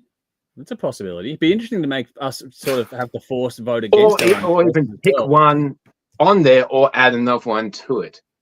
Conrad was thinking the same thing as me. What? Because we're down that path now. We're down that dirty path. We're not going to mention it, but yes. What? Don't encourage them. Don't encourage them. What? We're not going to explain it. No, you have to, because the whole audience needs to know what the fuck. Well, they have. I'm sure some of them. What? Giggling too. Fucking explain it. Oh, fine. You said, what did you say? Something we can bat for. Oh, it was silly and immature. It's your fault. Before we got to Dave with "You Can Bat For," I think there was something else. There was. It was knocking one out. I missed that one. Knocking one out. Okay, so we've gone full smut. All right, but we will. That's good ideas in this. So we were gonna, just to get back to the point for a second, we're gonna try and tweak things a bit to make it a bit more dynamic. So I'll take that feedback on board too, Dave. I reckon we might just make it a top 6 from the audience, and then you can either put one in or veto. Maybe make it one or the other kind of thing. Put one in or take one out. Yeah, I like that. Yeah, so you can put one in or take one out. Maybe that would be the way to. I like that. Yeah. There we go. Happy compromise. Woo! On the fly. Yeah, that's cool. I like that. Yep. All right, cool. That gives us a little bit more agency in this one as well, and we can explain that as we go through and when it comes to the rounds. All righty. With that all being done, so this is the last time this particular format is going to happen then, because we're looking forward to the new format we're going to try in the new year. So time to get on to the final 3 rounds of the soundtrack edition of King of the Riff. And round 7 for us, and it's the same for the audience, is the Blues Brothers versus Trick or Treat. Those are the 2 albums going head-to-head on round 7.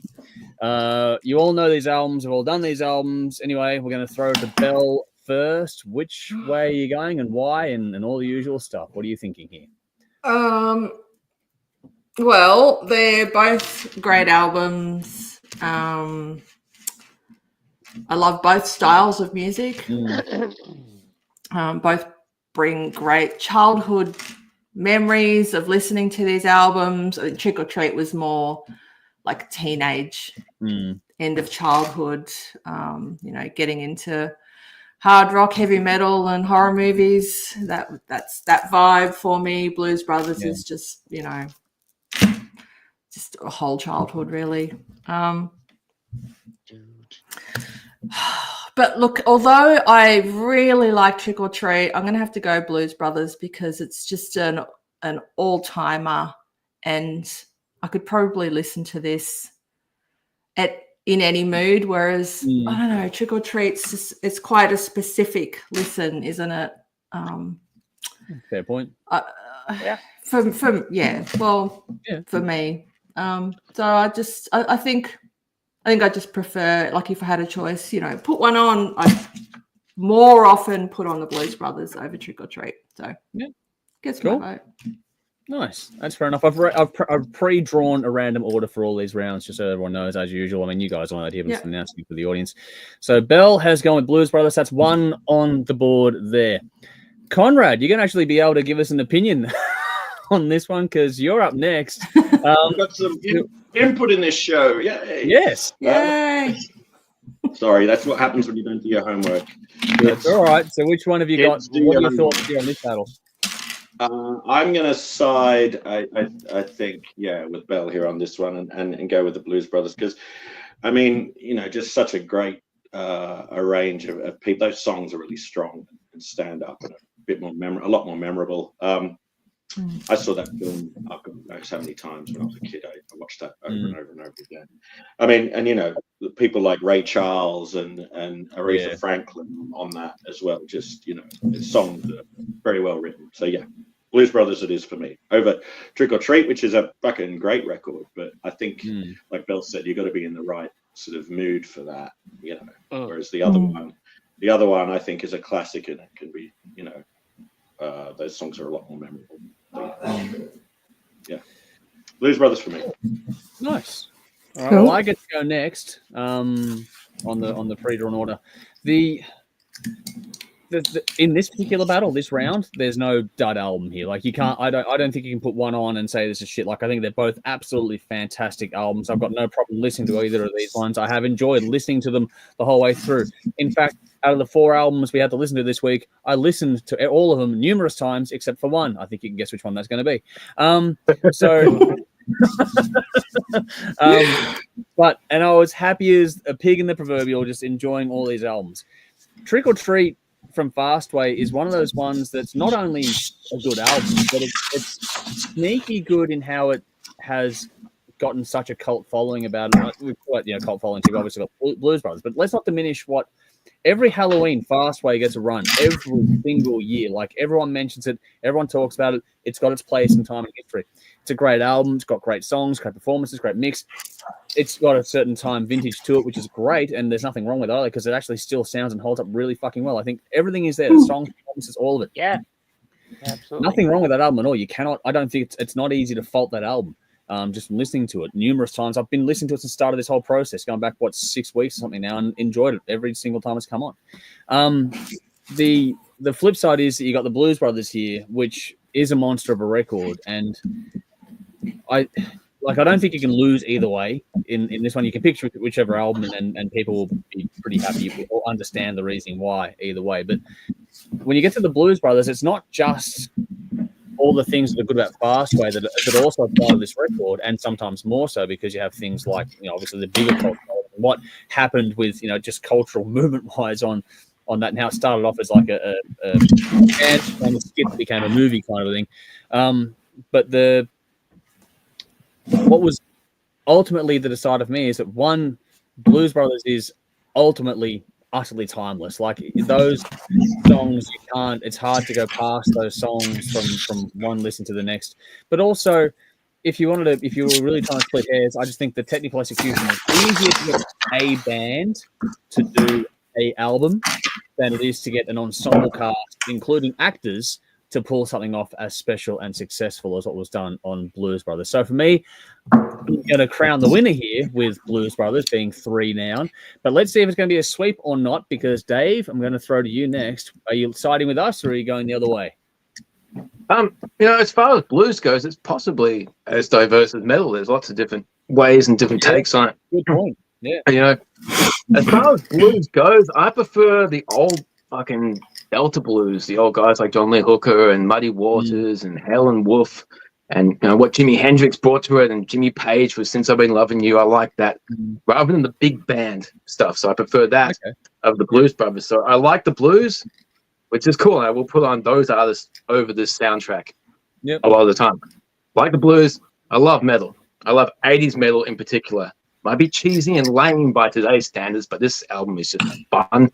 I remember the first time I saw this movie on TV, it was probably about 94. And, they had a little write-up in the TV guide. I put it on, and I'm just like, this guy's as big a freak as I am. Fucking half a dozen, maybe less people in high school. So I just, this movie was special. This soundtrack is fucking great. So I'm going Trick or Treat. Fuck it. Nice. No, and to be honest, I know it's decided. I'm actually glad it's getting some love. I'm glad it's getting some votes. Like, to me, it deserves some. I didn't actually want this to be a sweep. Does that make sense? I don't think it deserves it. I love the Blues Brothers movie, and the soundtrack is fun, but fuck, there's much better blues than what's on that. Yeah. Cool. Yeah. All good points. Well, Jeff, final word. Sorry? The guitar player or one of the members, I don't know who it was, one of the members of Fastway ended up in Flogging Molly. Yeah, the singer, Dave King. Okay. He ended up in Flogging Molly. Was the singer of Fastway, was it? Yeah. He's Irish. Quite Yeah. quite a contrast in style. Flogging Molly is fucking awesome band. They're great. Yeah. They're great. Okay. Don't know. Then I'll check it out. Yeah. That'd be They're interesting. punk. They're punk folk, Irish folk. Folk So punk. they Oh, wow. take punk and folk. They blend. Yeah, them yeah. together. Yeah, they share the same audience as the likes of Dropkick Murphys. Murphy's, Yeah, yeah, that's that right, sort of yeah. stuff. That- Yep. Almost sort of like the audience. Pogues too, in some Okay. way. Yeah. Pogues. Cool. Yeah. Yeah, let's check it out. That sounds fun. Yeah. It's very good. Anyway, Jeff, you get the final word on this battle. So, which way were you leaning on this one? Well, so I love the Trick or Treat. I saw the movie when it came out in theaters in '86. I was there. Had to go. I was such an Aussie freak back then, just to see Aussie doing something. He plays a I priest. Yeah. Reverend. Yeah. And so it was very, very cool.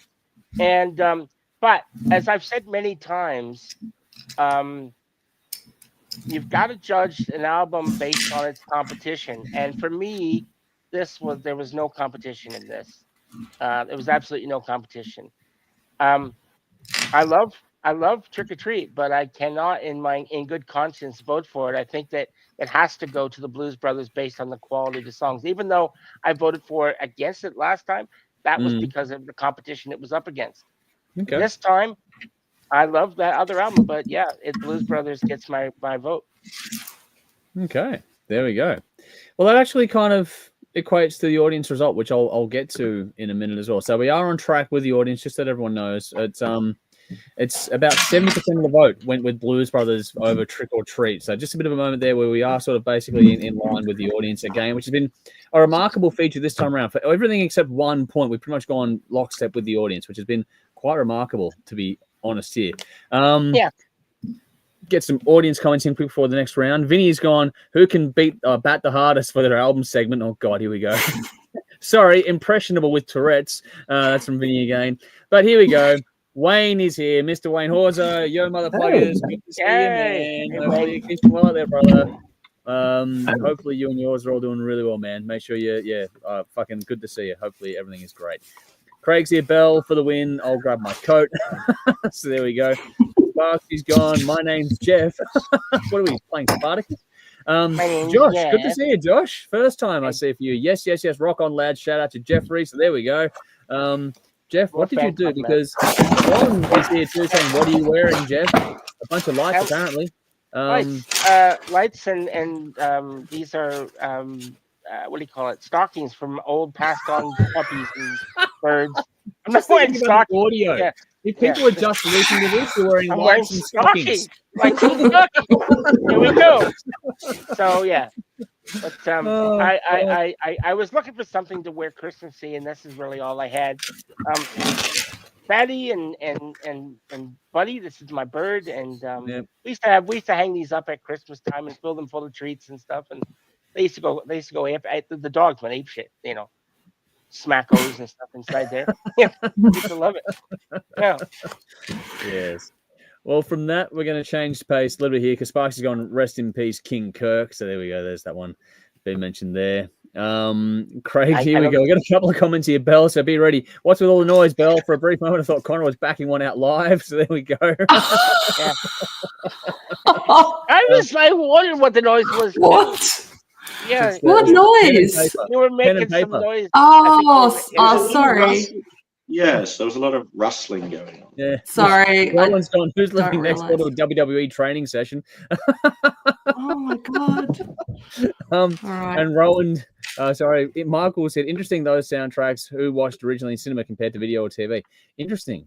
That would be interesting. I mean, I didn't go to the cinema much in general, so it'll always be video for me. I would have seen Blues Brothers before Trick or Treat, though, not my lord. Craig says, sorry, that was supposed to say Jeff. I'm not sure what's all the noise, Jeff. Okay, I don't know. Not. God, okay, I don't know what's going on. People in the audience are going wild as well, so there we go. Having fun here too. All right, little break there. Time for the next round, which is round 8 for us, which was, for us, it was The Crow versus Spawn. For the audience, it was The Crow versus Rocky Horror Picture Show. We knocked out Rocky Horror, went with Spawn last time around. Audience went the other way. That was the only time we split from the audience. The entire time this series has gone through, which is actually quite a remarkable little run for us, this go through. So here we are, The Crow versus Spawn. We've gone from the classic and the 80s into something that's much more sort of 90s and beyond in things now. And again, for the start of this round, Conrad, we're going to throw to you first. Any thoughts on this particular battle and which way are you going? Can you come back to me, please? Because I'm going to have to pull up both albums and look at the track lists. Okay, cool. Well, let's throw to Dave then. The Crow versus Spawn. Is this going to be a whitewash? First. Really, do you even have to ask? Look, hell froze over a few weeks ago, and I voted for an album built with fucking electronica, for Christ's sake. I wasn't expecting it to get through, but it did. And I'm glad, actually. So now I can vote against it. This is an easy win for The Crow. It might be miserable, boring, and simplistic crap that they put on this. But at least it's real musicians playing real music with real instruments rather than they can't go and click on a fucking mouse. So yeah, The Crow wins easily. Cool. All righty. Well, following that up, Jeff, what have you got? Yeah, look, Dave just said I could not agree more. Fucking Dave, thank you very much. That fucking Spawn album is abysmal. It is. I sat through the first listening of that, and I'm like, I cannot do this again. And then it fucking won. I'm like, oh no, what am I gonna do? Well, fuck that. I'm not listening to this shit again. I could not do it. I thought there's no way. That is music to fucking. It's music to fucking hang yourself with. I'm sorry. I hate that. It's just not good. I fucking terrible. I fucking cannot handle. I know. I'm sorry, people. I just can't handle that. It's just not good music. So, Crow for the win. All right. That's 2 down. Now, Belle, this is going to be interesting because I remember how much you despised The Crow and you couldn't even get through the album last week. So, which way have you gone this time around? Because this might have been abject torture, even though you didn't mind Spawn. So, how'd you go? Well, the thing is, I couldn't even bring myself to listen to these albums this week. Oh, wow. Blues Brothers and Trick or Treat. Yes, absolutely. Yeah. These two, no. And really, it was, yes, one is definitely better than the other. But it was still a battle of which is more shit. Which is less shit. which is less shit. Either or. Yeah, because they both qualifies on both ends. Which is more? Which it doesn't matter. Yes, that's right. Either or. So I think the album that I thought was less shit is Spawn. Oh wow! I would put Spawn on over The Crow. The Crow was just so fucking boring, depressing, and if I remember rightly, rage-inducing. So I didn't want to go there. And no, that was Rocky Horror. Yeah. Okay. Spawn for the win for me. Wow. Get some love. Belle's going with Spawn. Wow. Yeah. All right. Conrad, are you ready to chime in? Yeah. I've just had a look at them both. I've looked them both up, and I recognise some of these songs. Some of them I don't recognise.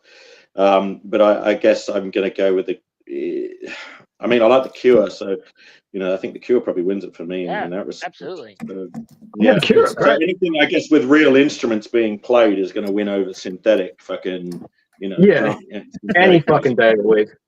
Yeah. Yep. So therefore, Crow wins it for me. Again, I will agree with Bill here on the lesser of two piles of steaming arse. Which is the lesser pile of shite. So this will be the shit matchup, really. Spawn is worse than Muzak. It's fucking terrible. I would rather be caught in a fucking lift listening to Muzak than listen to electronic shit. Yeah. Just fucking slit my wrist and kill me. Yes, there we go. You said the same thing I did. Yes. Yeah, well, it's actually, I've got the final word. We know it's decided now. I've got the final word on this one, but it's just a point that I thought of this last week, but I didn't mention it when we were talking about The Crow last round. Because, Belle, your response to that album was so visceral. It made me think that that's kind of the purpose of the movie. You know, so that the movie is meant to take you to a dark, unhappy, vengeful place because it's not a happy ending at the end of the day. It's just blood and death and nothing good comes of it. And I'm wondering if it might be in its own way a little bit of a credit to the album that makes you feel that way. So you can't even get through it. Maybe. I'll give you that for sure. Just as a counterpoint.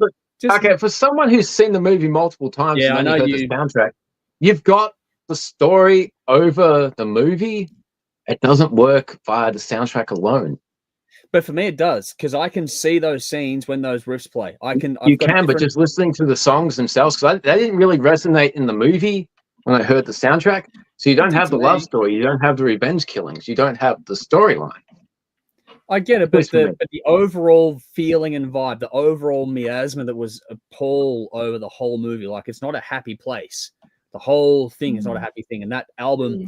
There is some fucking great dialogue though that makes you laugh. Yeah, there was. Oh, yeah. There's a relief from the darkness. There isn't in the album. One of my favorite movies of all time. Don't get me wrong, Mr. Gideon. I feel like a little worm on a big fucking. I love all the little lines in there, and how the scene with Fun Boy. I love it all, but the whole thing for me is that the way the album captured the vibe of the movie. For me, those two things go hand in hand. Maybe not the songs don't give you the story, but the actual whole feeling. If you watch the movie and listen to the album, I think they both tie in emotively as a connection point.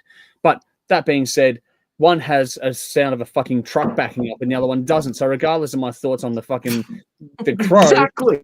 I could never in a million years vote for Spawn and that abomination of a attempt at making music. Even though I adore, don't get me wrong, don't get it twisted. I adore The Crow. I will vote for The Crow happily. It would have been beating most albums in this battle. But Spawn, you get in the fucking bin again. Yes. Every time I hear a truck backing up now, I think of that fucking Prodigy song. It's like, let's put a sick beat to it and people will dance to it. The truck back up. So now I'm at work going, dun, dun, dun, bang, fuck off. Like, as long as it's rhythmic and repetitive, put a beat under it and people will dance to it. What the fuck is wrong with DIY rave in fucking we're in the middle of nowhere where I live. Anyway, so that's that. So just to recap here, we went with The Crow. Unfortunately, Bell was the sole voice of Dissent, but that's okay. Dave was the sole voice of Dissent on the last round as well. But they're not clean sweeps, so they're both getting some love. Crow goes through for us, which means we flow over now to the audience vote on things too. So you guys get yourselves together because for us, it turns out to be the Blues Brothers versus The Crow. That is the final battle for us. Final battle for us. All right.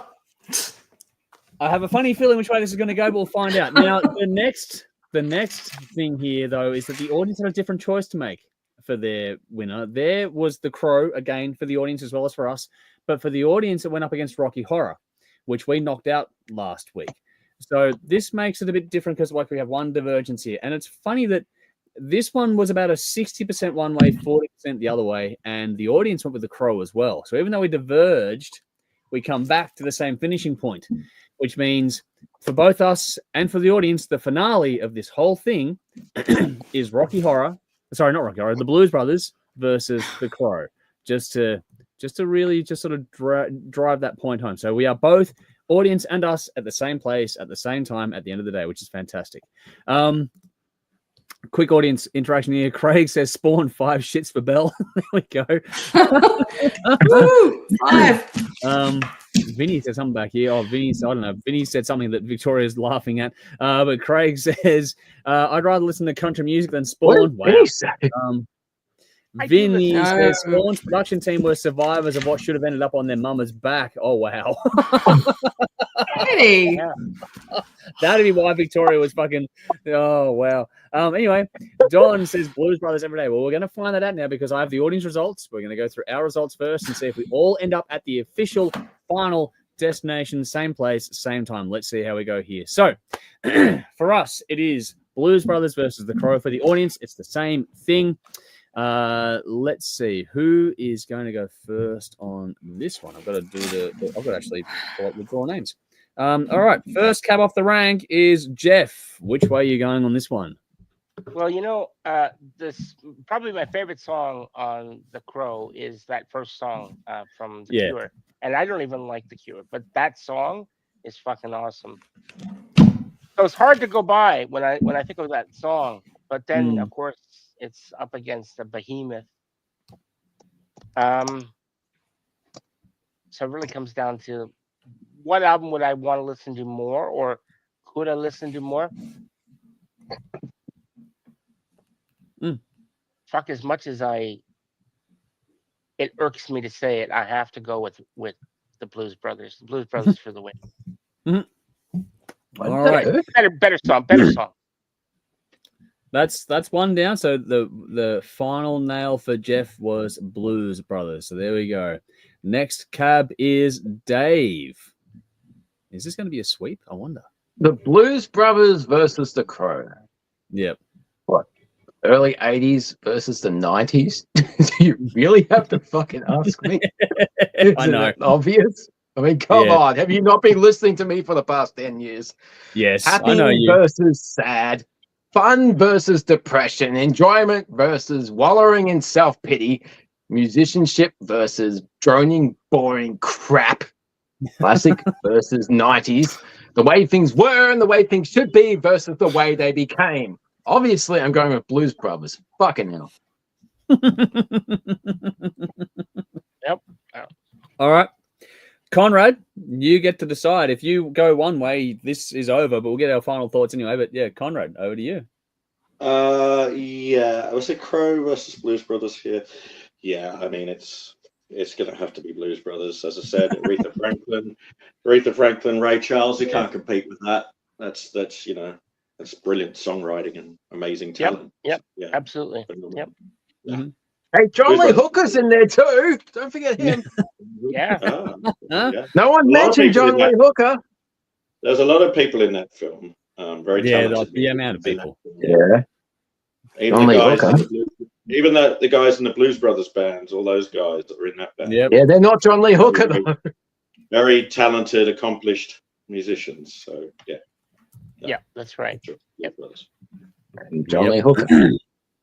No, he is an icon, Dave. I completely. Fuck yeah, he is. Yep. What is God? All right, Bill. Do you want to go last or next? Which way do you want to do this? Does it matter? Probably not. Just go for it. The Blues Brothers. That's it. Mic drop. Just bang. I'm done. Checking out. That's it. Last one for the year. It's fucking. I'm done. All right. I'm gonna. Obviously, it doesn't matter anymore. My opinion is going to be my closing word here, but just I'm going to go with Blues Brothers. So it is going to be a sweep to close it, actually. I'm going to eventually go with Blues Brothers at the end of the day. I do want to give some serious love to the Crow soundtrack. Track by the Cure, the song Burn, is fucking phenomenal. And ever since we put this album... Only good song in the album.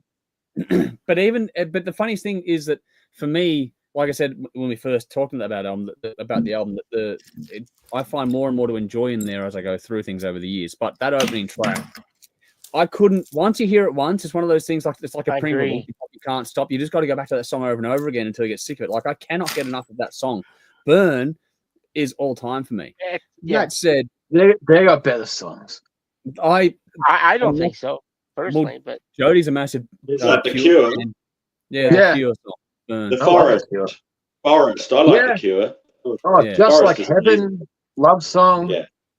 Fucking I like Walk. the Cure. I think Jody's a really bigger good. fan of the Cure than I'll ever be. Like much bigger. But the funny thing about this is that she doesn't know that song because it's only on that soundtrack. So when I put the soundtrack, I was like, "Is that the Cure?" I've gone, "Yeah."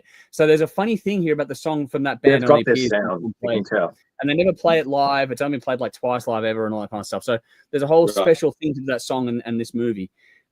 Which it's just the scenery that it invokes in your mind when you're watching anyway. It's a great song. It's a great song. And it's so evocative emotionally too. But you can't just in giving things due credit where you have to. Like the Blues Brothers is just a monster. And it's also got the thing here, which I have used as a deciding factor before too, is that as much as I love The Crow, the movie, the soundtrack, all of it for me is A1. the trouble with the Crow is that you normally, that's what has been said before. If you're going to listen or reach for one first, which one are you going to go for? You have to be in a more particular mood to make the Crow work for you. Whereas, and I'm easy to get there. It doesn't take me much. Like the first song will take me there. But if you just want to feel good, put something on for the fun of it, it's not as required to immerse yourself in it. It's just one of those casual, easy albums to enjoy. Not to mention the talent on display and the all-star cast attached to it. You have to go with the Blues Brothers. I think it's just, if you're going to be, genuine and real with yourself here, if you're going to ask no matter how much you love one, which one's the better album overall in a purely objective sense, you can't go past the Blues Brothers. And there's a reason why it was the number one seed the whole way through. So the audience voted at number one. We've chosen to go with it in the end. So now we go to the audience results to see if we all ended up at the final place at the same time. And it was actually closer than you think. It was about 65% of the vote went one way versus the other. And we are all in agreement. It is the Blues Brothers between the audience and between the show. It is one and the same. We are all in complete 100% agreement. And it doesn't happen all that often that we actually end up with the same album, audience and us, as the actual crowned champion of the series. So there you have it. Blues Brothers wins out. It wins all. It conquers all. It has taken the podium this time around. So there we go. Thank you for coming and listening to our TED Talk. That's the end of that. Let's see what the audience has to say here.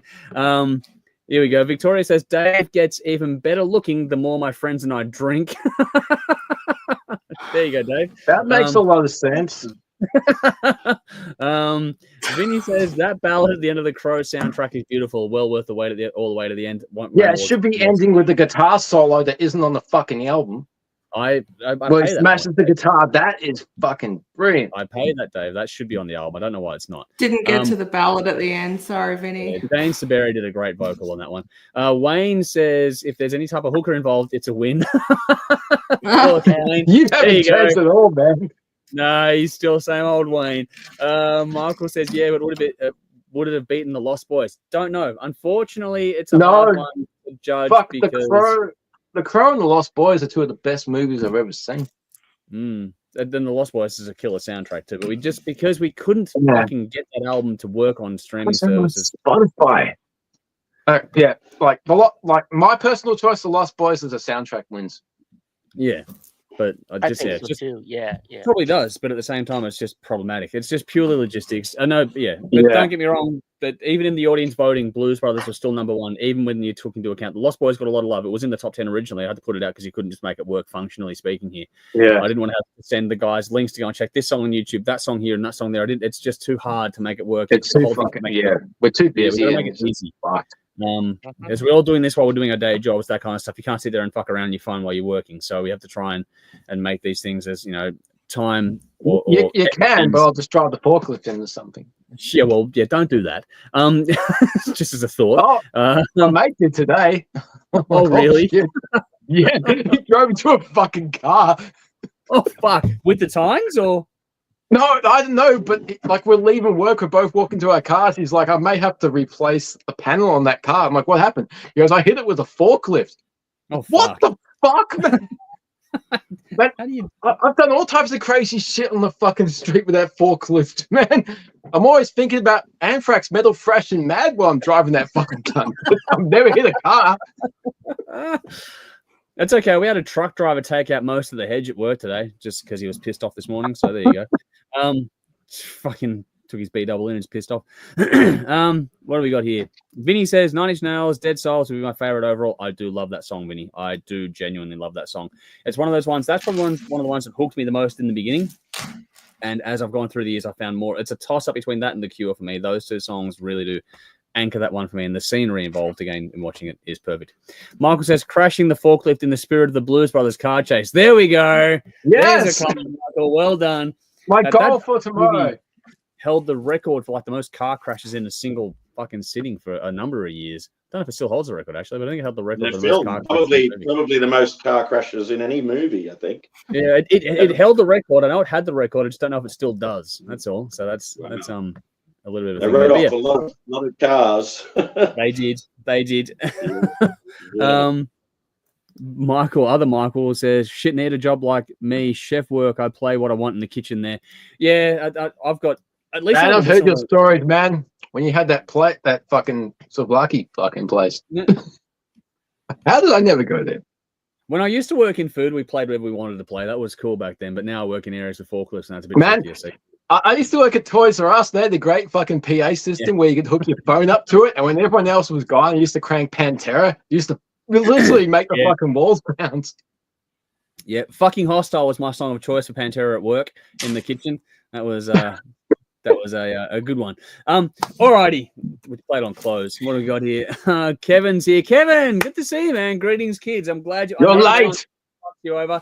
Yeah, but he said in the comment he catches up later on and says that he can't keep up with the time difference now because of daylight savings and all that kind of stuff. But it's good to see you, man.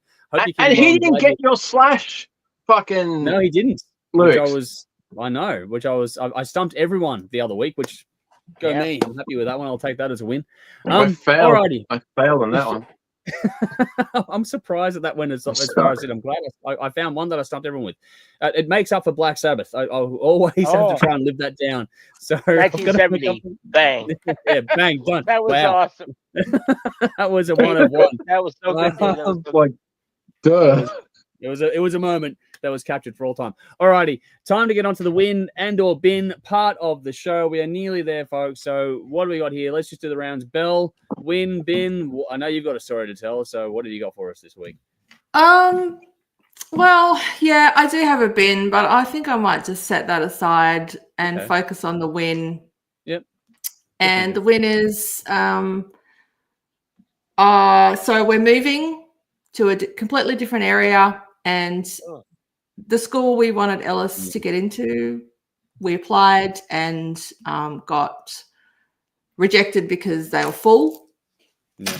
And then so we sort of enrolled him in the like another local school, and we're in the process of that. And the principal of his current school found out he was leaving through, I think, him telling teachers and teachers talking in staff room or something. So the principal came and saw Ellis and said, "Hey, heard you're moving. Where are you going? What school are you going to?" And Ellis said, "Well, I'm going to this school, but wanted to get into this school." And the principal said, "Well, I know the principal of that school and my wife works there as well. So let me see what I can do." So he basically got him in to these preferred schools. So, nice. Yeah. cool.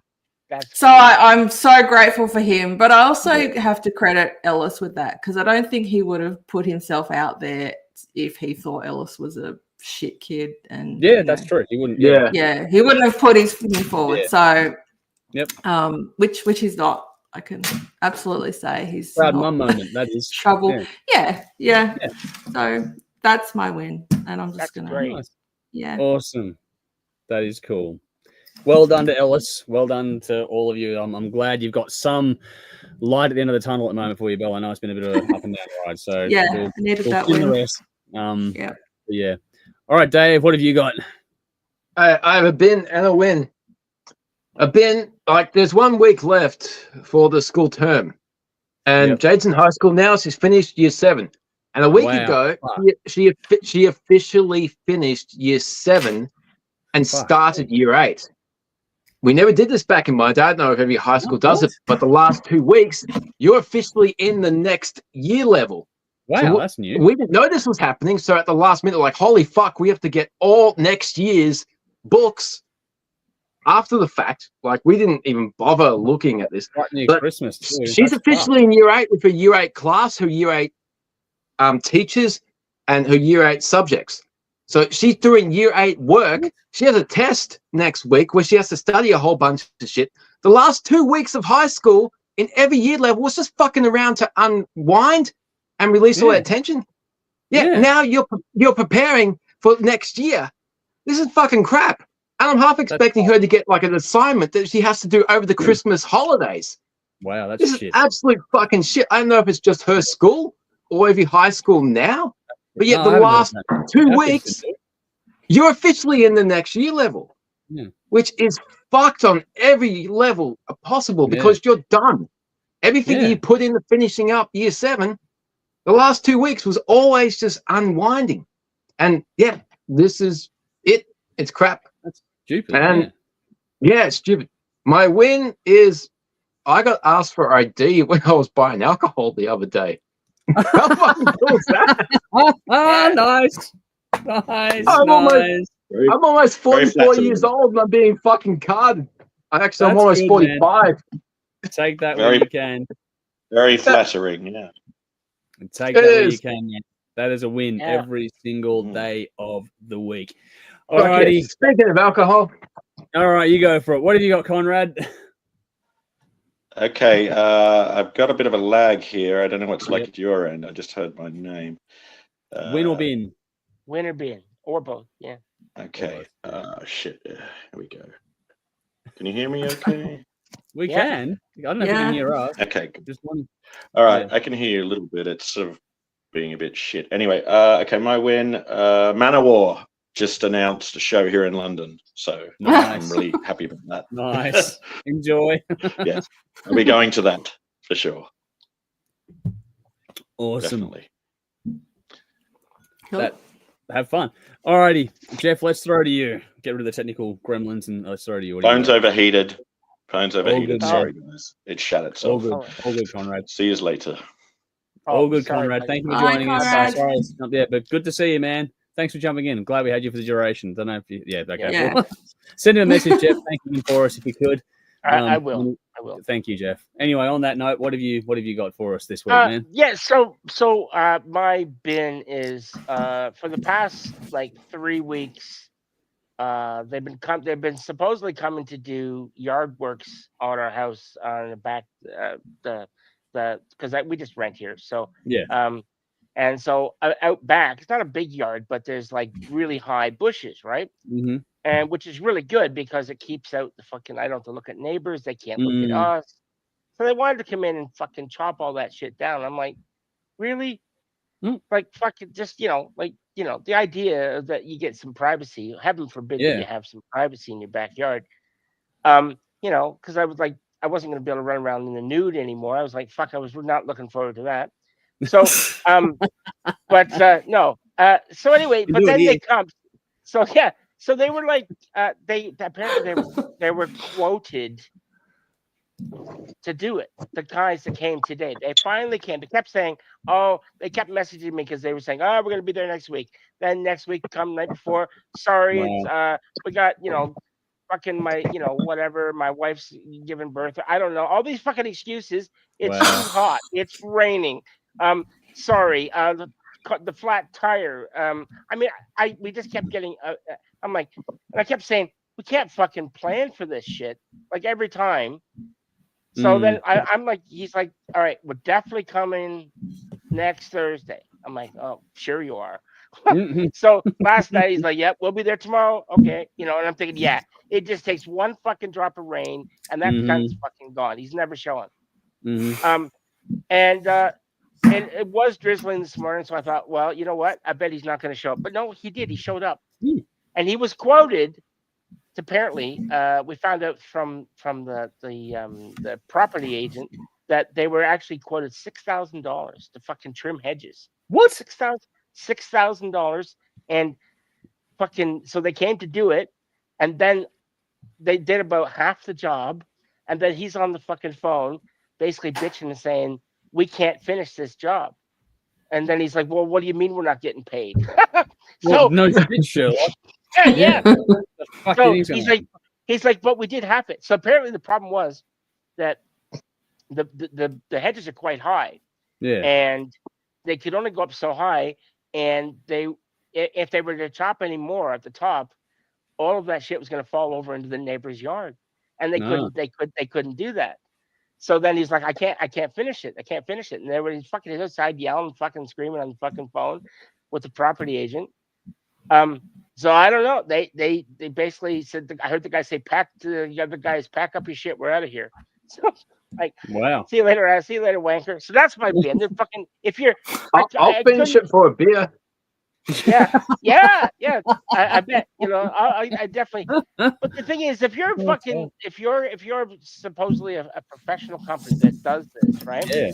And then how you make your living. This is what you paid to make a living. They got the truck, the whole bit. They showed up, and then you get there, and then you go, oh no, sorry, we can't do this, we can't do it, and you're fucking quoted a certain. That's a lot of money to do. I was like, are you kidding me?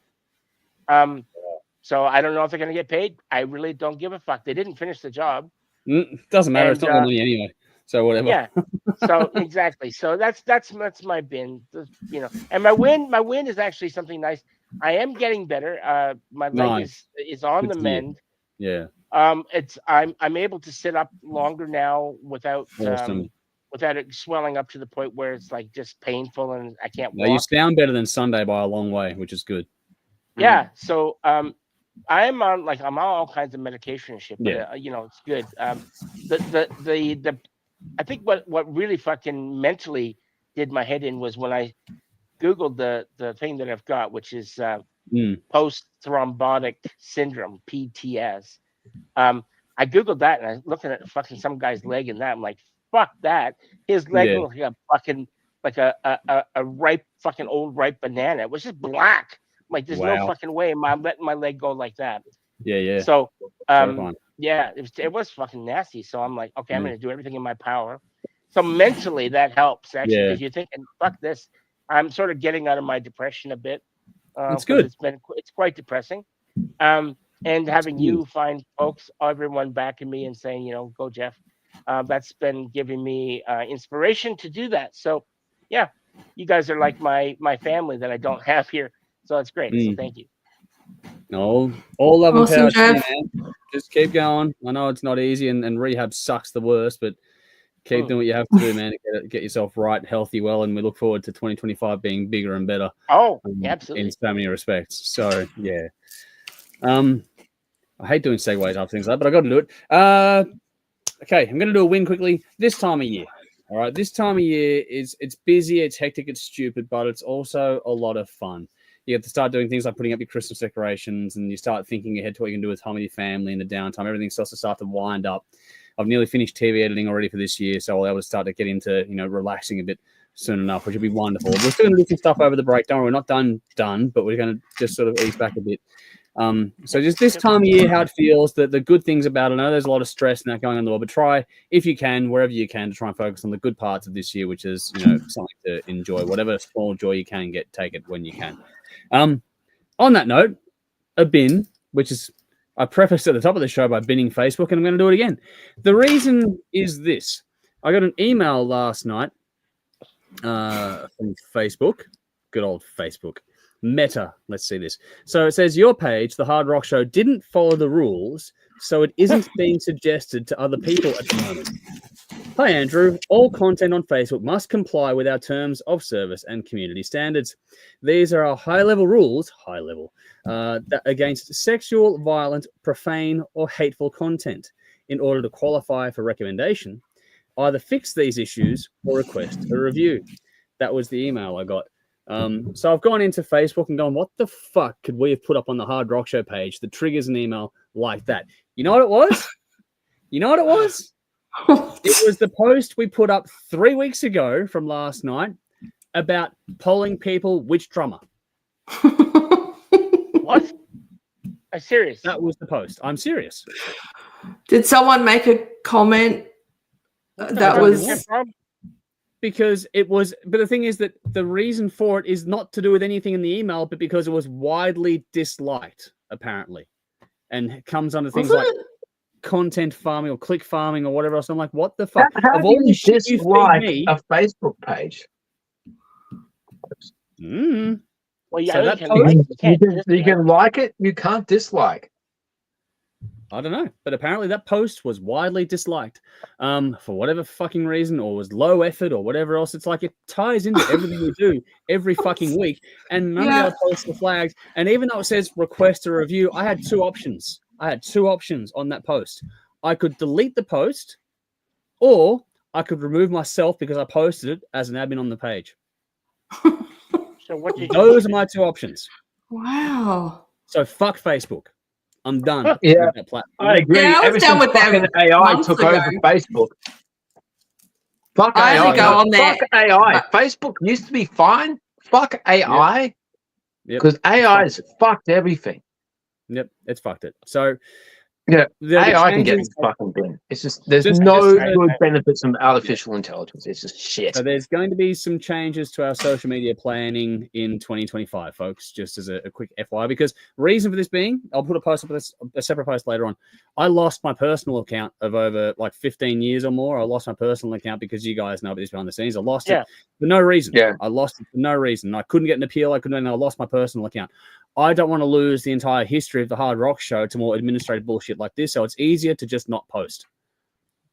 Yeah. I'd rather bookmark it and just keep the records there so nothing goes wrong anymore. Just have the history available and move on from the platform because it just doesn't do us any good anymore. Artificial intelligence is great, isn't it? It's making the world such a better place. Yeah, it's done such a good job with everything. It's being used in the wrong ways, which has fucked it all up. Fuck it. And it's only going to get worse because you let it happen, people. What the fuck is wrong with you? On a fun note, though, on a fun or semi-fun note, last night, I've got a video. I had to send it to you guys. We've had, like, because the seasons are changing here, we get some really interesting wildlife up here where I am. It's in the middle of fucking nowhere. So we had wallabies play fighting the other day in the yard, which is cool. We have magpies. Jody was doing like a teleconference thing on a computer, and a magpie. We have a bunch of magpies that come to our house for food because they're all not tame, but they know the people on the land, and they sort of come and go. They howl and carry on. You give them a bit of food, and they have feed and go away. One of the young ones decided to get a bit more sort of antsy and wanted to get closer to Jody when she was out in the porch doing this webinar thing because it was a hot day today, and it's flown into the window by accident. And I've got the video of it where it's like it gets carried away. It's fine. Didn't get hurt. It was actually hilarious because it hit the window and then made this like noise afterward and flew off again kind of thing. Like the noise that made it was fucking hilarious. And on that note, we had a frog on our fucking barbecue last night after not toasting or anything like that, but it just sat on the it sat on the casing in the middle of the night when it was raining and just sat there fucking howling. As I got these videos, I'll have to send you guys these videos. This is a fucking menagerie up here, man. It's fucking crazy. So that's a win too. It's like just fucking nuts. It's pandemonium in the animal kingdom up here on the mountain, which is cool. Nice. That's cool. Do you know what? I have a quick win. New Advantageous song is fucking great. The only gripe I have, it's only 3 minutes. It's really short by their standards. But holy shit. You missed the conversation earlier about Dream Theater's new single. What are your thoughts on that? I haven't heard it. Ooh, Dave. All right. That's cool. You'll catch up. You'll catch up. I'm sorry. No, it's okay. Don't be sorry, man. Fuck. I just thought you would have. I know. I'm letting the fandom down, but yeah. I haven't heard it. Oh, good. Sorry. Let's get some comments before we get out of here tonight. I don't want to run too late. Kevin's gone, Conrad, awesome shirt. I'll have clutch ticks for this Sunday. Can't wait. So there we go. I know Conrad's not here anymore, but that was just getting on the record there. Vinny says, we used to fart over the Safeway PA back in the day. Rightio. Craig says, night all. Have a great Christmas break. See you in 2025. You will, but we're back on Sunday. Just give us Sunday as well. Kevin says, I've been watching you on the replay until the clocks change back. Nice to see you all live for 5 minutes. Good to see you, Kevin. Genuinely good to see you. I'm glad you enjoyed what you could have tonight. Nicole says, Mornington High School, I know, does this, Dave. So there we go. That's another one. That's another school that does the same thing. Okay, so that's not the only. No, right. Okay, that's a new one for me. Well, we had to go up and get a book for Jade at the book place that we go that supplies because we fucked up and didn't order one, and there was lots of people there getting stuff. So if they're planning for next year, but I think it's common now, which is you got to let teenage kids rest and have fun towards leading into Christmas and let them rest over the Christmas break. Fuck this if this is becoming the norm. I don't like it either, Dave. I'm with you. I think that's really silly. Belle, any thoughts as a parent as well? I think it's shit, personally. It's absolutely ridiculous. What the fuck? How, especially leading into Christmas. Yeah, that's silly. Parents have enough shit to buy and think about and plan. And you think about books in January, not exactly once all Christmas, New Year, all that crap's over. You have a bit of a breather. There's one more week until Jade's finished. She has a test that she has to study for, and like her best friend is from prep is leaving and moving to Tasmania next weekend, and she's going to get in as many hanging out times as you can, but she has to study for this fucking maths test. This is crap. And I'm half expecting them to give her homework over the Christmas break. Yeah, that's shit. And how many families we can't? How many families go away over Christmas? Yeah, and yeah, not to mention, like as you guys have touched on, the financial burden too. It's just stupid this time of year. Like, why would you make people do that now? The new year. It's fucked on so many levels. It's just absolute shit. Yep. Also, it ruins the surprise of like, like starting a new year and what teachers you're going to have and what friends you with, what new people. Yeah. I don't know why they do it. That doesn't make any and sense. if you're in a class with people you don't like, you have that anxiety over your Christmas break. Yeah.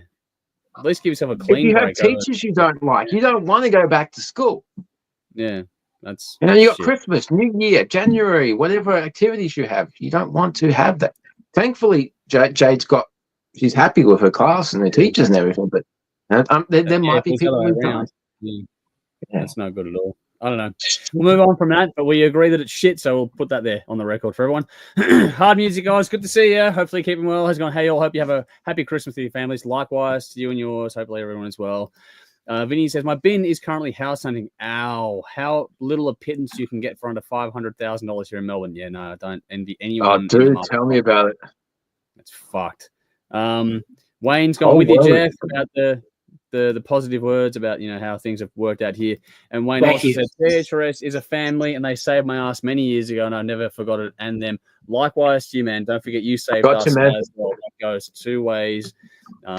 There's always a special place for you. There's always a seat whenever you want it, Wayne. Just let me know when you want in and you can jump in whenever the fuck you want. Message me when you want to chat, dude. Your family. Yeah, likewise. My number hasn't changed, man. We can always talk and catch up. Vinny's gone. Way to go, Jeff. Good luck with the move. Bell, congrats on your little Legend J completing your 7 downloading, Andrew. Yeah, that's coming up in a few weeks now, not far away. So that's coming. That is coming. Thank you, Vinny. Rowan says, wait, was one of the drummers named Tom God is Dead, but fucker? I'm not sure I've got a problem with that. What the hell? Oh, because the Facebook ban. Facebook ban, yeah. No, I don't know. Yeah, I don't know. It was. I have no idea what happened there, man. It's just becoming so painful now to even try to utilize that platform. Like, I don't want to run the risk of losing the history. Yeah, that's where I'm at. Fuck AI. Yeah. Kevin says, I'm a person who does not have and will never have Facebook. I watch on YouTube. Feel free to say, kill Mark Zuckerberg here in the chat. There we go. He's a fuckwit and a half. And how they all went to kiss the ring after the election results too was fucking sickening. Michael says, bin the softcocks that bitch about shit like that. Well, there you go. I don't know what happened, man. I don't know what happened. You, bro. Stupid. Thank you for that. Vinny says, Dave, I admitted that it was a mistake spending the night with Skynet. I'm sorry.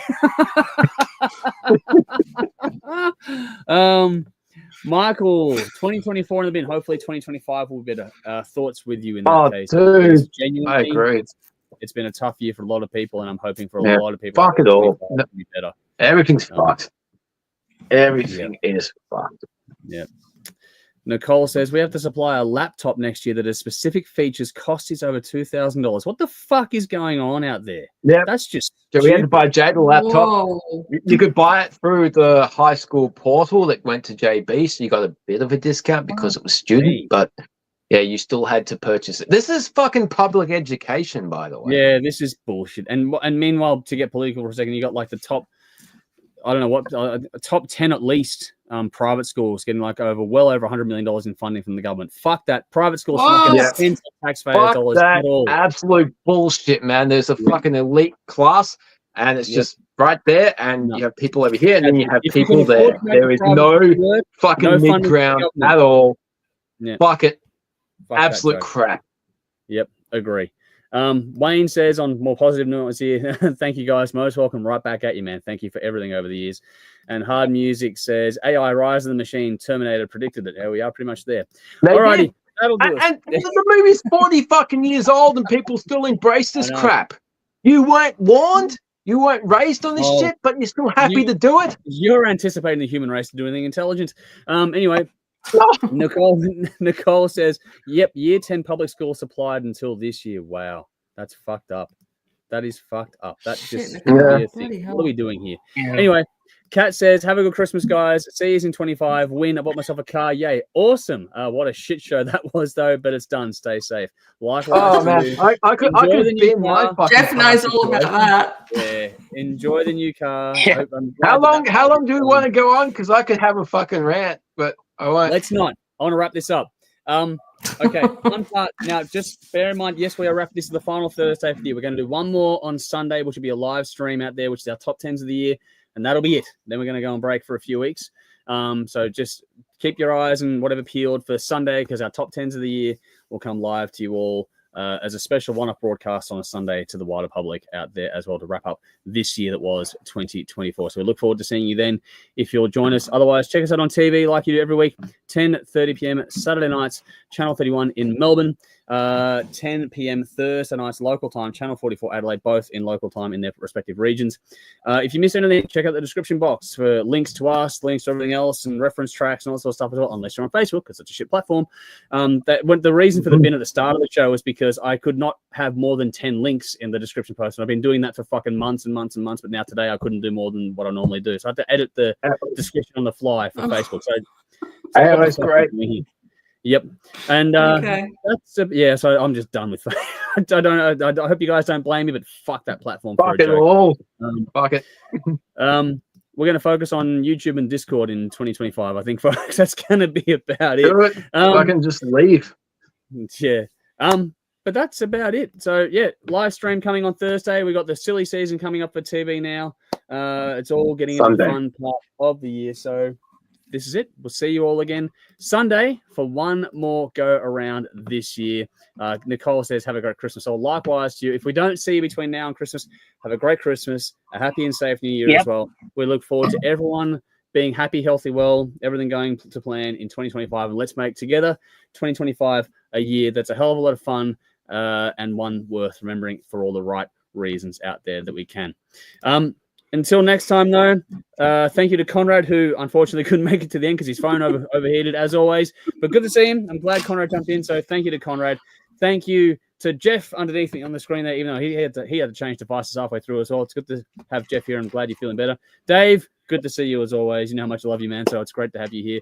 And Belle, a special thank you to Belle for still doing the polling work behind the scenes with all the shit she's got going on in the world and her world right now, which is... I appreciate everything you do. I just know how much pressure you're under at the same time. So I just want you to know how much I genuinely appreciate everything you do.